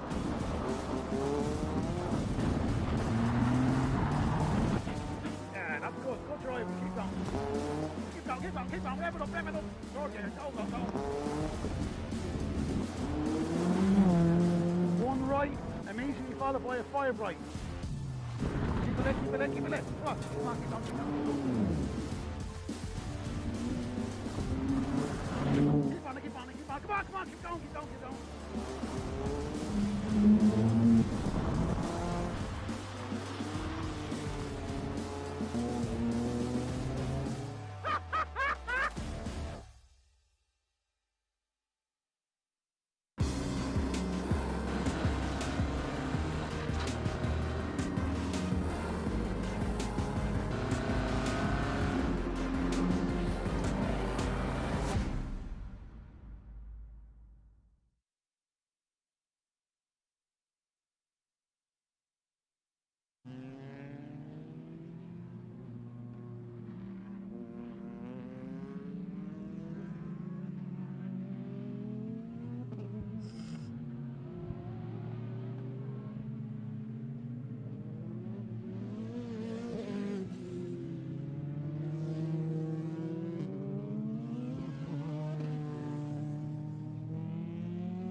So it's Connolly's top line, Boss Ireland Championship, Tony Greenan on pole position, Carl O'Brien alongside him, then Michael Roach and Noel Robinson, Michael Connolly, Mark Reid, Katie Cole, Martin Daly, Daniel Farty and Gary Graham. Gary Graham not there, of course. Shunt in qualifying for him. A couple of cars at the back moving well ahead of the lights there, but no damage done and they all head away. Tony Greenan leading down to turn 1 as we'd expect. He's incredibly quick in this car. And he's been chasing lap records on national, international, every circuit. He goes out in Bishop's Court, outright lap record holder now. So really has come on well. Michael Connolly blasting down the outside of Robinson there. Brave stuff going into turn 3.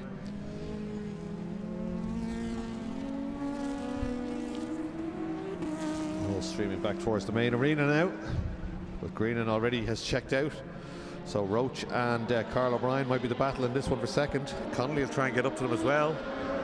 Beautifully turned out car, the World Series. 3.5 litre car. Martin Daly driving a similar machine. Carl O'Brien going wide to try and get all the power he can, all the pace he can to carry on down the back straight, but he has to move around a little bit, and Roach tries to slice it down the inside and gets it done. Connolly having to go at both of them, but Roach suddenly slows. O'Brien sits around the outside, takes it back. So O'Brien beginning to get away now as they come back up the hill. red F3 car there. That's Noel Robinson we're looking at there. He hasn't had a great first lap. Now a couple of people just been boxed out, I think.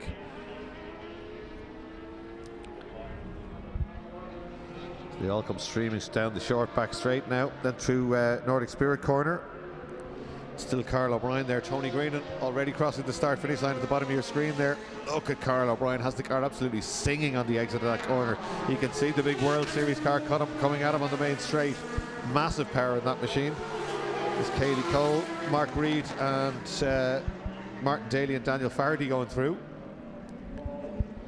So just 8 cars in this one, 9 cars in this one. No, sorry, 8. We don't have Michael Roach. Or do we? No, he hasn't completed the first lap by the look of our chart. 8 cars running, yeah. So Michael Connolly now closing down Carl O'Brien. Carl O'Brien very quick through the corners, but I don't think he'll be able to do anything about that car in the straight. If Michael Connolly gets a half decent run through Lola. There's Greenan going through. Here comes Carl O'Brien, here he is. Oh, he's so quick through there. But look at the exit speed of Connolly. Connolly got a great run. He's got way more power in a straight line, drives up alongside him. But O'Brien goes back at him on the brakes, down the outside, and gets to the apex first. Really is driving well this weekend, Carl O'Brien.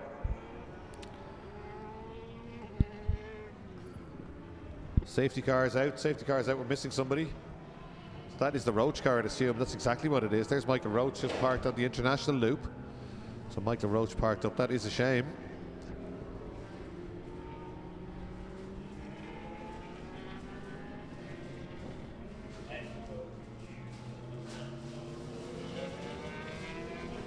It's Tony Greenan out onto the main straight to get hooked up behind that safety car.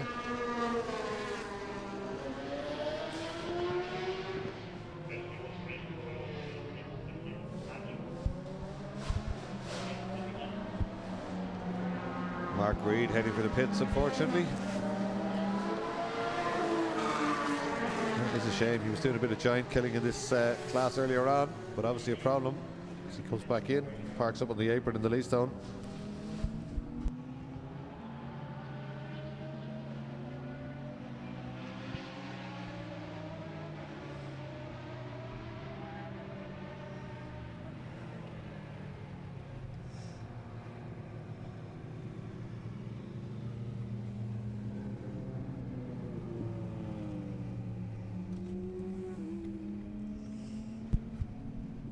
BMW Ireland safety car leads them round. Shot of Mark Reed there. They're working on the car. If they could get him back out before losing the lead lap, then there's a chance the safety car would slow them down enough for him to get back onto that train again. They're working feverishly on the car. I'm sure they know exactly that. Leastone team are very experienced at winning races and championships, so they'll know exactly what they're doing. They've got the engine cover off the car. Let's see where the safety car is. I can see it on the long back straight. So there it is, lights flashing. It would be a bit of a task to get a complete lap though. I think the snatch unit has pulled up at Michael Roach's car. It's a pity, he was going very well. Possibly down to just 7 cars now. The order: Tony Greenan, Carl O'Brien, Michael Connolly, Noel Robinson, Martin Daly, Daniel Faherty and Cayley Cole. That's the order.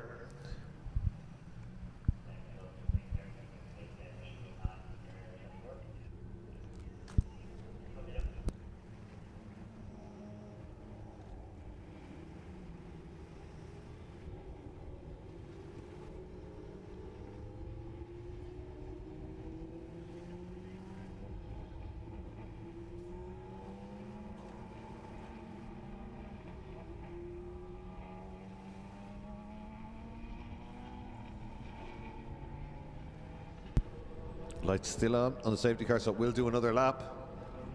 But the Leastone would need to be leaving the pit lane now if it's going to get out in the lead lap, but I don't think they're going to manage that, are they? They look like they have they've identified the issue and they're trying to sort it, but that's a shame. Had they got it out now, they could have possibly stayed on the lead lap.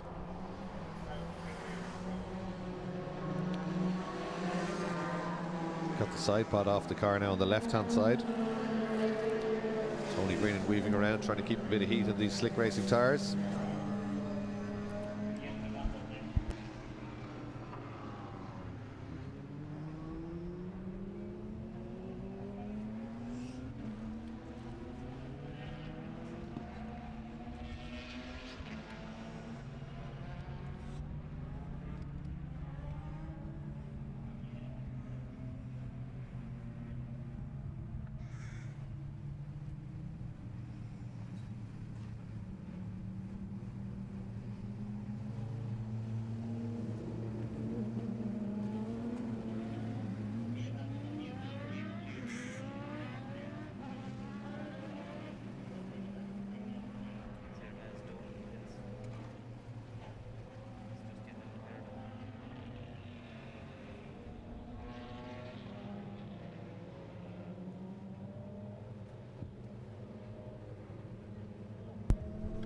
boss cars weaving around to try and keep some heat in the tires. Just 7 minutes and 45 seconds to go.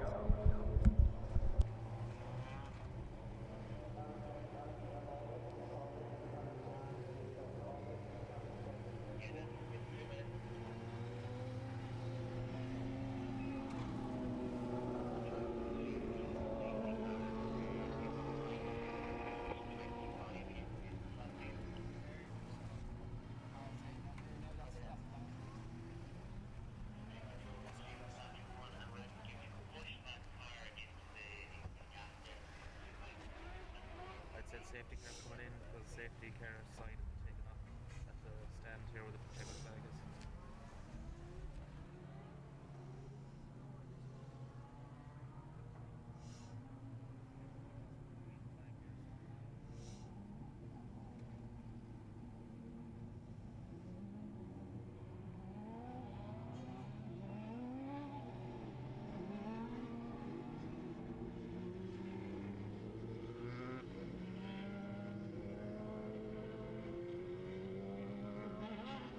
Lights are out on the BMW Ireland safety car.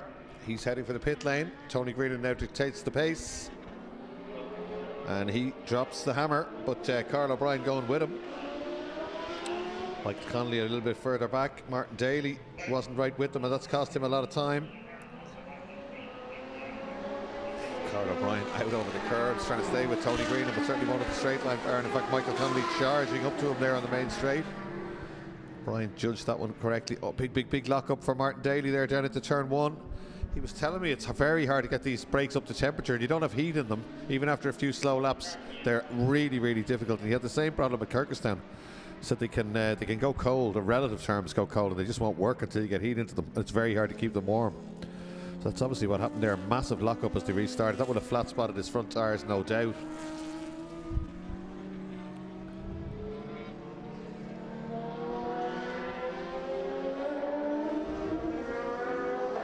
Here's Connolly now with a big run up the hill.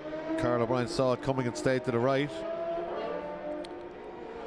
Carl O'Brien very quick through there, but look at the 3.5 litre machine coming at him on the back straight. This time it's on the inside as well, just drives by and gets the job done. O'Brien thinking of having a look back down the inside, but Connolly had that one covered.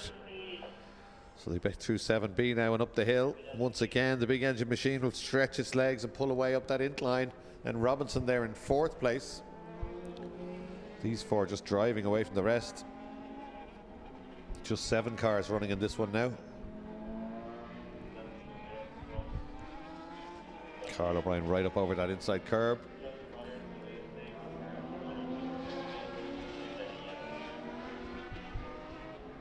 Oh, big lock up again for Connolly. Same thing as Martin Daly. Imagine those brakes only still coming up to temperature.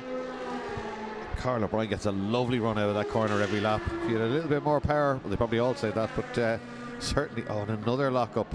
Carl O'Brien closes him down on the brakes again.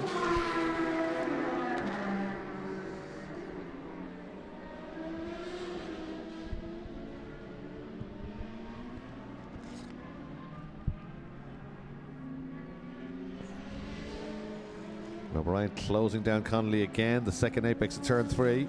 Connolly stands in the power, the tail kicks out. It's definitely quicker in a straight line. The next 2 straights are where it can do all its work as Greenan continues to ease away.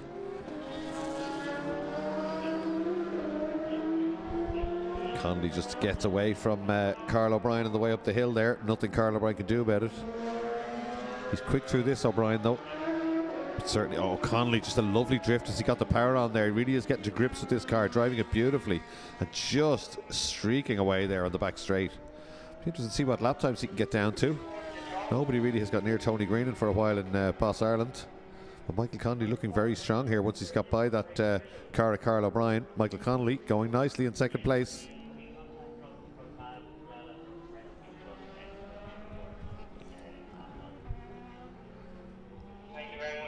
Just a 10th off Greenan in the 2nd sector, so he has got pretty good pace.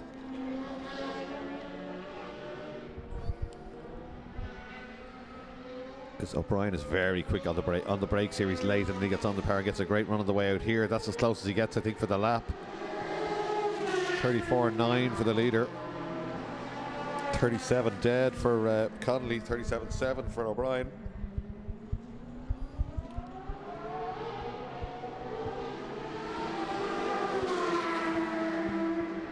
Greenan out front.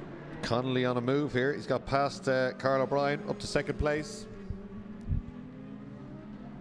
O'Brien hanging on well though, isn't he? Considering how big that gap, how much that gap opens up at the end of the back straight to 7A and B. He chips away at it for the rest of the lap. Here he is again. He's back within 3 or 4 lengths. He gets a good run out of here. But just as soon as they get on the power up here, the bigger machine just opens the taps. Michael Connolly's very good through this next corner. Saw the car moving around a bit under him here as he got in the power. See he's doing it again there as he stands on the loud pedal. And it's just so quick down this back straight. Look at that, visibly opening. Just see you later. But then O'Brien comes back on the brakes down here, trying to close that gap down, which he does through 7A, 7B. Again, he gets a great run up there. I was saying that earlier. I was watching him down there on Friday testing. He's very quick through that complex. Carl O'Brien really does. He's right on top of that car. He's quick through Bahrain's Benz here as well. A little bit of opposite lock there. He's really trying hard to stay in touch with the bigger car, Michael Connolly. Great scrap between these two. Through the long left-hander, short straight down to Nordic corner now. Nordic Spirit.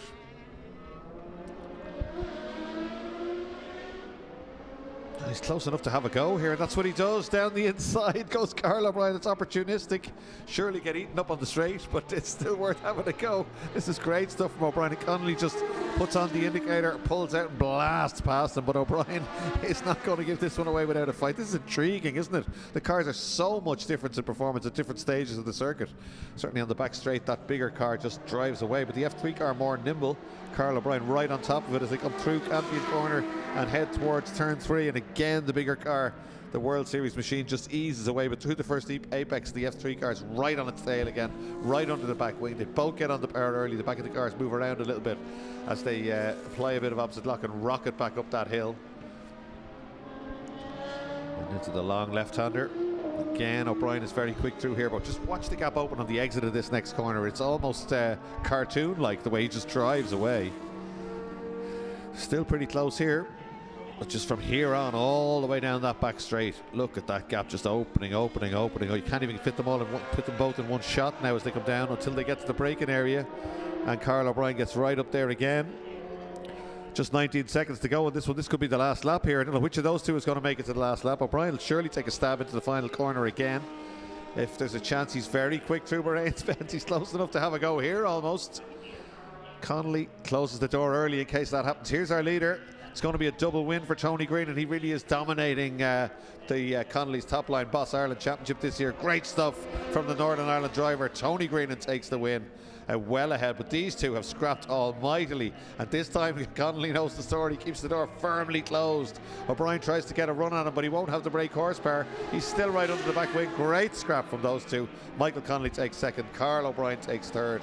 Noel Robinson not too far away in fourth place, and there's only a couple of runners left, I think. Yeah, Martin Daly must be in trouble there. Kaylee Cole down the inside, that is. Martin should be able to come back at her on the brake, on the power of the straight, but door closed. She just gets the better of him there. I don't think Martin Daly, after that first lockup, perhaps he might have been in bother there, but that was an opportunistic manoeuvre. Kaylee Cole down the inside. So just 7 finishers in that race. There you go. Tony Greenan takes the win. Michael Connolly second. Carl O'Brien, Noel Robinson, Kaylee Cole, Martin Daly and Daniel Fardy. Mark Reed didn't rejoin, and Michael Roach, the cause of that safety car mid-race. So we're going racing again straight away with Irish Legends for their final race and our final race of the weekend here on the live coverage. So Legends have been fantastic all weekend, as they always are. Always a little bit of entertainment. So let's see who's on pole position for this one. It is Seamus Ryan.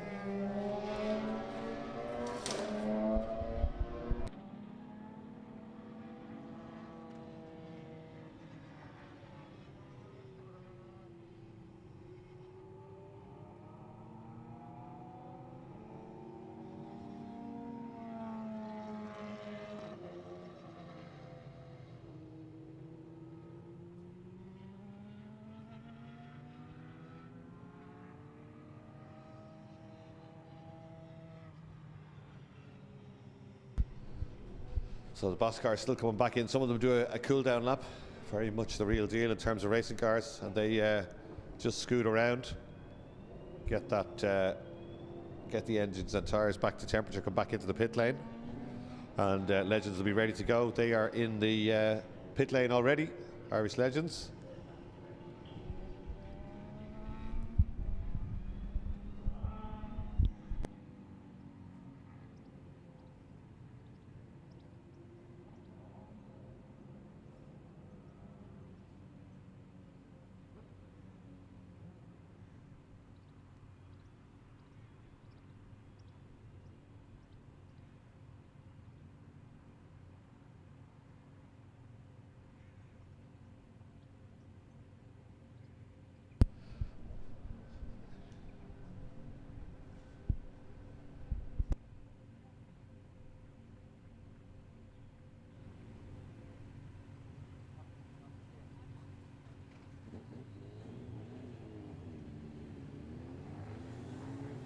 So Legends being released now out of the pit lane.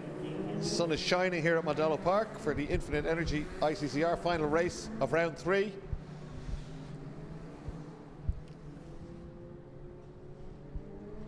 Safety car leading them around, lights flashing on the roof. There's our grid. Let's have a look at the grid. Seamus Ryan, I think, is going to start from pole, perhaps. Seamus Ryan on pole, Willie Lawrence alongside, then Richard Spence and Derek Hogan. That's the front 2 rows. Then Sylvie Bartlett and Michael Barrable, Scott Jackson and Evan Curran. Evan Curran won this last race. Then Lee Malone, watch out for him, and Dennis Og Lambert.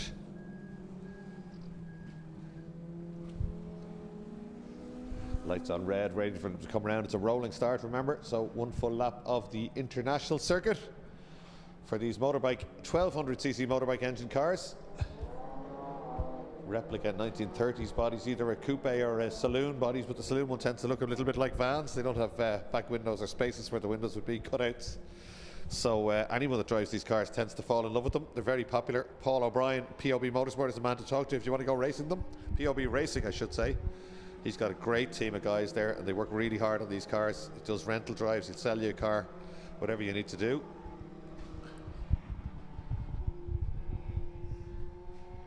Well, I'm just looking out the window, and even though my pole sheet says number 4, Seamus Ryan on pole position, I can see the car on the trailer.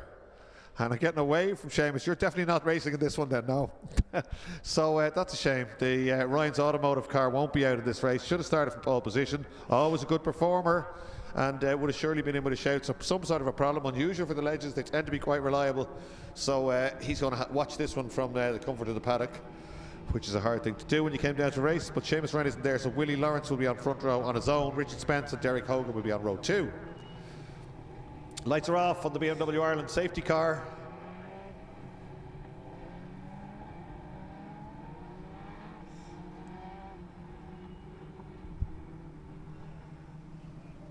Just a 10-minute race, this one. They have short races, but they have more races than the other classes. There's the BMW peeling off. Declan Nolan, our safety car driver for the weekend. All alone on the front row, 77, Willie Lawrence. He's a quick man, he's had a few wins. I think he won one yesterday, did he? He only won a race last year when he was a rookie. The bright blue car leads them down. Michael Barrable and Sylvie Bartlett on row 3. A lot of quick drivers in this. Here they come, holding the centre of the road there, 77. Derek Hogan gets a good run. Heading down towards turn 1. The pole man hangs on to it. Derek Hogan has a go down the outside on the brakes. The pink car can't quite sit around the outside though. No, and it is Willie Lawrence who leads them to Campion Corner. Evan Curran up to 3rd place. Barrable in 4th place. Lee Malone, I think it is next up, having a go at Barrable already as they exit Campion and head for turn 3. Evan Curran from way back is up to 3rd place and having a look at Derek Hogan for 2nd. He's down the inside and he takes that 2nd place away and bounces up over the curb. An armful of opposite lock as Barrable goes off on the outside, kicking up a little bit of dust and grass there. But it's been a great first half lap for Willie Lawrence. He's got a big gap there. Certainly Evan Curran on a charge here, buoyed by his win earlier on, no doubt. Sylvie Bartlett, I think, dropped back a little bit on that one. Just got boxed out down into turn 1 as they head up towards Lola Corner. The long right-hander. And now I think, is that Lee Malone? It is Lee Malone all the way from the back, and he's just got up to 3rd place past Derek Hogan. Now Barrable looking at Hogan down the inside on the brakes, and he gets the job done. Late braking stuff from Michael Barrable there. Derek Hogan using the head, tucking in behind him instead of trying to sit around the outside. You could lose 2 or 3 places if you try and sit around the outside of someone on a double right-hander. Really, oh, sideways and sideways again, both directions from Seamus Ryan. That'd be what you would call a superb tradition if it were a transition. If it was drifting, he was sideways through the left and immediately sideways again through the right, but held onto it beautifully. An insane transition is what they say in drifting circles. But great stuff. Didn't cost him any time. He's still leading and still leading well. Evan Curran next up, then Lee Malone. Something happening in the background, a little bit of dust being kicked up. There's a few cars weaving around. There might have been some contact there. One car going very slowly. First 3 not going very slowly as they come out onto the main straight. It's 77. It's 2-4-1. It's 13. That's Lawrence, Curran, Malone, Barrable right with them too. A little bit of a gap back to Hogan, Bartlett, Jackson, Dennis, Oak, Lambert. And 66 that was. Spence, I think there was a little bit of contact there perhaps. He's going slowly across the start-finish line. But the gap just 0.7 of a second between Lawrence and Curran now. You don't need a stopwatch for that. We can see them on screen. First 3 cars equidistant as they head down to turn 3. Malone very late in the brakes. Down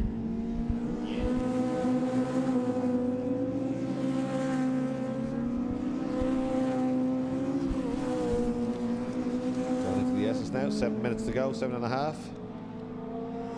Willie Lawrence going nicely, perhaps is he being caught? There's not much in it really at all between any old Barrable's car, a little bit smoky there as he came out of Bridgestone corner.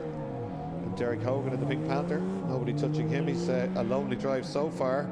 Sylvie Bartlett trying to get on terms with him. So on lap 2 now of the international circuit for the final race of the weekend.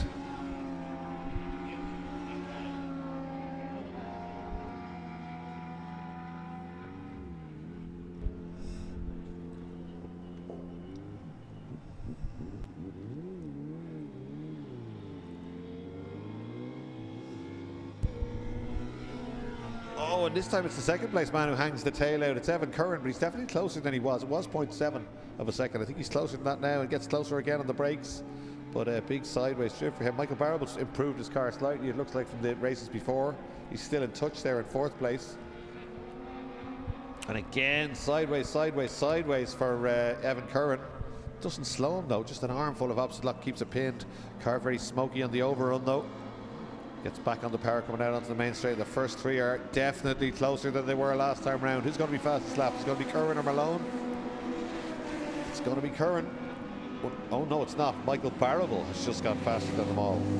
Michael Barrable 58.1, 58.5 for the leader, 58.3 for Curran, 58.3 for Malone, 58.1 for Michael Barrable. Didn't look like he was catching them, but he is. So Michael Barrable did say that Peter and Michael Barrable would no doubt be adjusting that car and trying to improve it. They're very good at doing that, and they've obviously improved the car a lot since the earlier races this weekend. Michael hasn't had a great weekend by his standards, but if he gets up to them, he'll be looking to challenge. Here they come down into the S's. Willie Lawrence, Evan Curran, Lee Malone, absolutely together, almost bumper to bumper. Curran definitely just inching up there, isn't he? The first 3 together. In fact, there's a car going slowly. That's 66. Is that 66 that was in the gravel a couple of laps ago?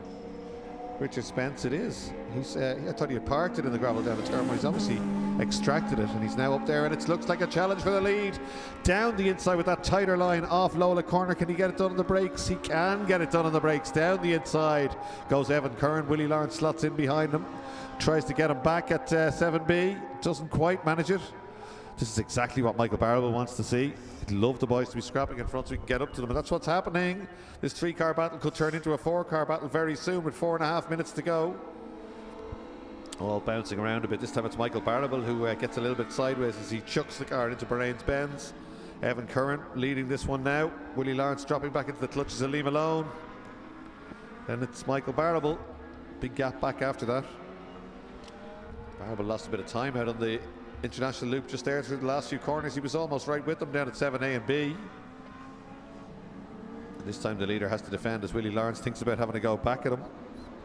They're all squatting at the rear and just drifting the back around when they get on the power.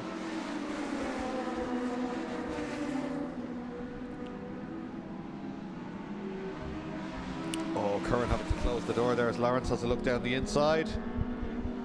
Malone holding a watching brief.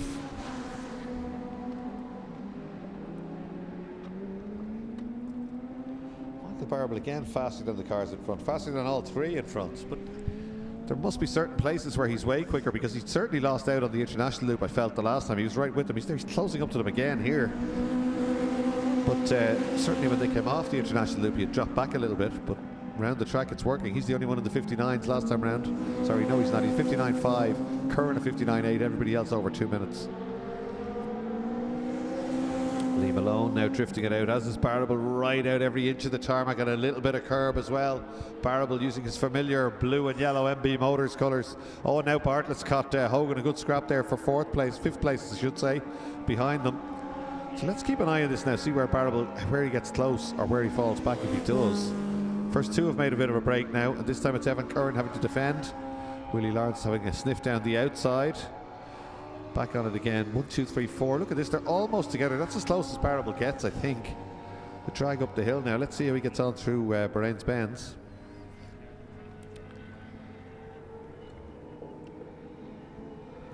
Yeah, he's very sideways through the first bit. I think that might cost him time, you know. That's what happened last time round as well.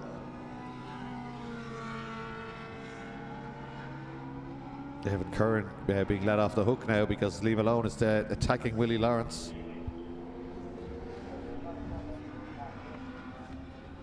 Yeah, Barbel perhaps a bit closer this time around. This could be a fastest lap for him. Side by side for second place. He'll love that. That'll slow them both down a little bit. Should allow him to get right up to them. A good exit for Barbel there. A little bit of opposite lock. And the first four almost together, but Evan Curran with a little gap out front.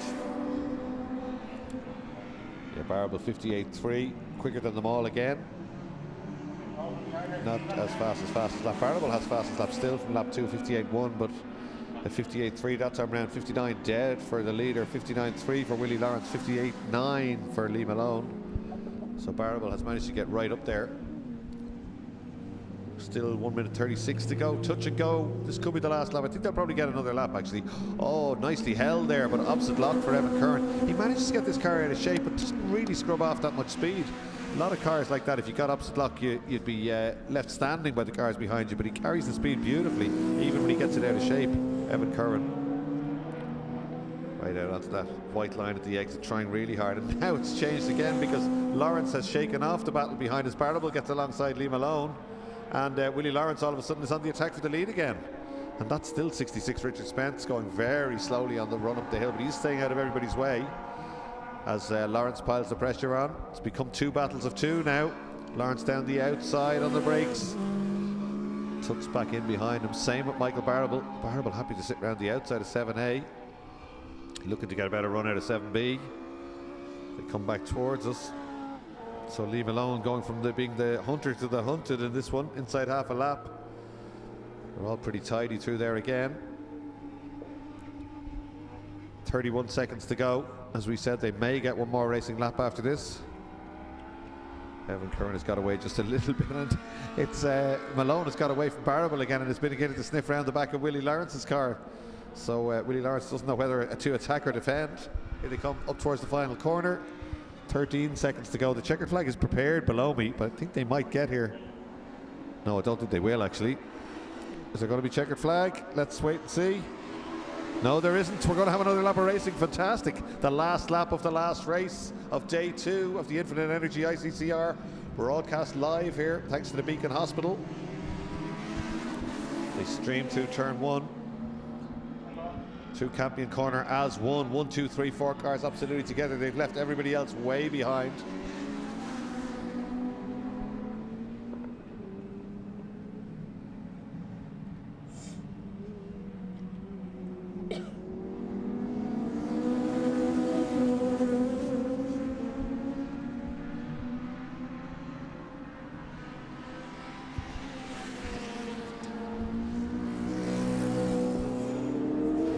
Bumper to bumper now. Last lap challenge from Willie Lawrence. He looks pretty determined here.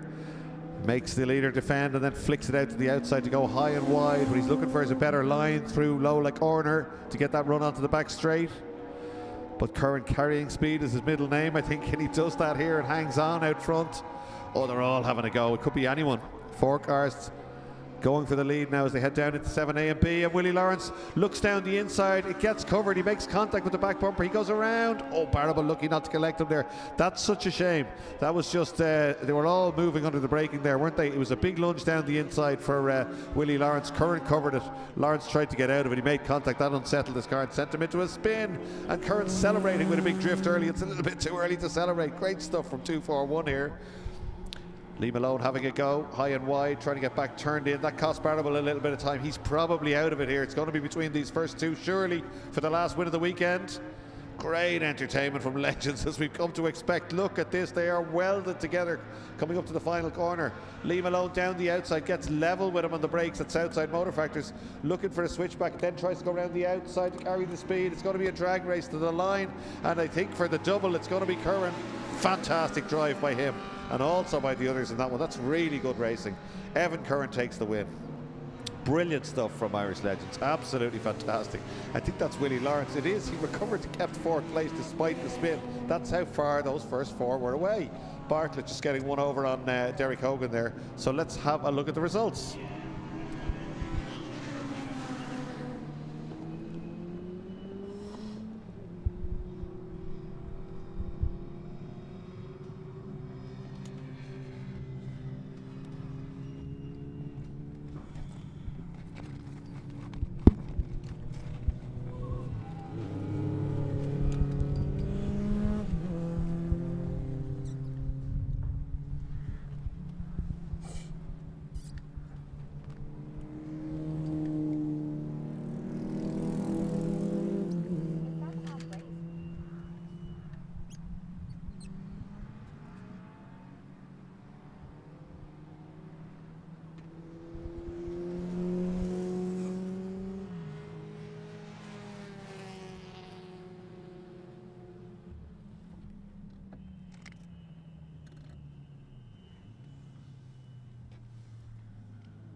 Well, there we go, ladies and gents. That's the end of round 3 of the Infinite Energy ICCR at Mondello Park. I hope you've enjoyed the coverage. It's given us great entertainment. Certainly everybody involved, really, really good stuff. The Irish classes performed well. Great to have the Monopostos over. What a weekend for Leastone Racing.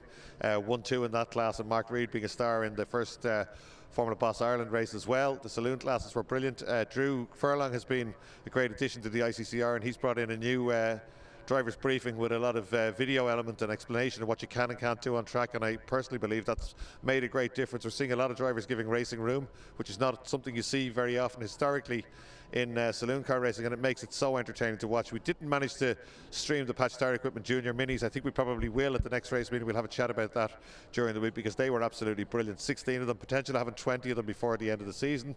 The Siltec Safety Zetecs as ever, fantastic, great racing in STs, say it Supercups, all the classes that were racing this weekend, absolutely fantastic. If you want to go racing, ICCR.ie, just click find more or click go racing. It'll give you all the info you need to do, all the things you need to do. You can contact the classes, you can apply for your starter pack before you get your license. If you want to drive around Mondello Park, mondellopark.ie. Come down here and drive BMW M cars like the M2 you saw today, the safety car. We've got a fleet of Porsches, single-seaters, many cars. Early drive if you're under 17. You can do the electrified by Opel early drive. Something to do for everybody down here at Mondello Park. We'll be back next month. The ICCR goes on holidays to Anglesey, I should say, in Wales. So everyone looking forward to that. It's like a holiday for everybody involved. We'll be back here with the Leinster Trophy meeting, famous Leinster Trophy meeting in September, and back here again in October. So ICCR.ie. Thanks very much to all the organisers, to Clerk de Courcy and Beattie, Drew Furlong, all his team, to the See It Live team who did a great job today. They're always experimenting, always trying stuff, and those onboard cameras are absolutely brilliant. To sit on board with Michael Cullen and see what it feels like to win a race and cross the line at Mondello Park was absolutely fantastic. And I know they're working behind the scenes, I probably shouldn't be saying it, but I will, to get a bit of communication going, like the Australian touring cars many years ago, where in commentary I'll be able to converse with some of the drivers mid-race, which should give us great entertainment. So thanks very much to those guys, to everybody else involved, of course, to our wonderful marshals and rescue here at Mondello Park. They worked hard all weekend, they did a great job. So motor racing looking quite strong at Mondello, which is what the ICCR was set up for. So ICCR.ie, and you'll get all the results on timing.ie for the races this weekend at Mondello Park. So until the next time, bye-bye from us at Mondello Park.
Square left onto the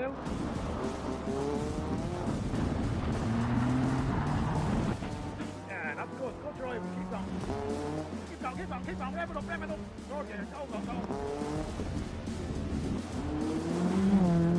One right, immediately followed by a 5 right. Keep it in, keep it in, keep it in. Come on, come on, keep on, keep on. Keep on, keep on, keep on. Come on, come on, keep going, keep going, keep going.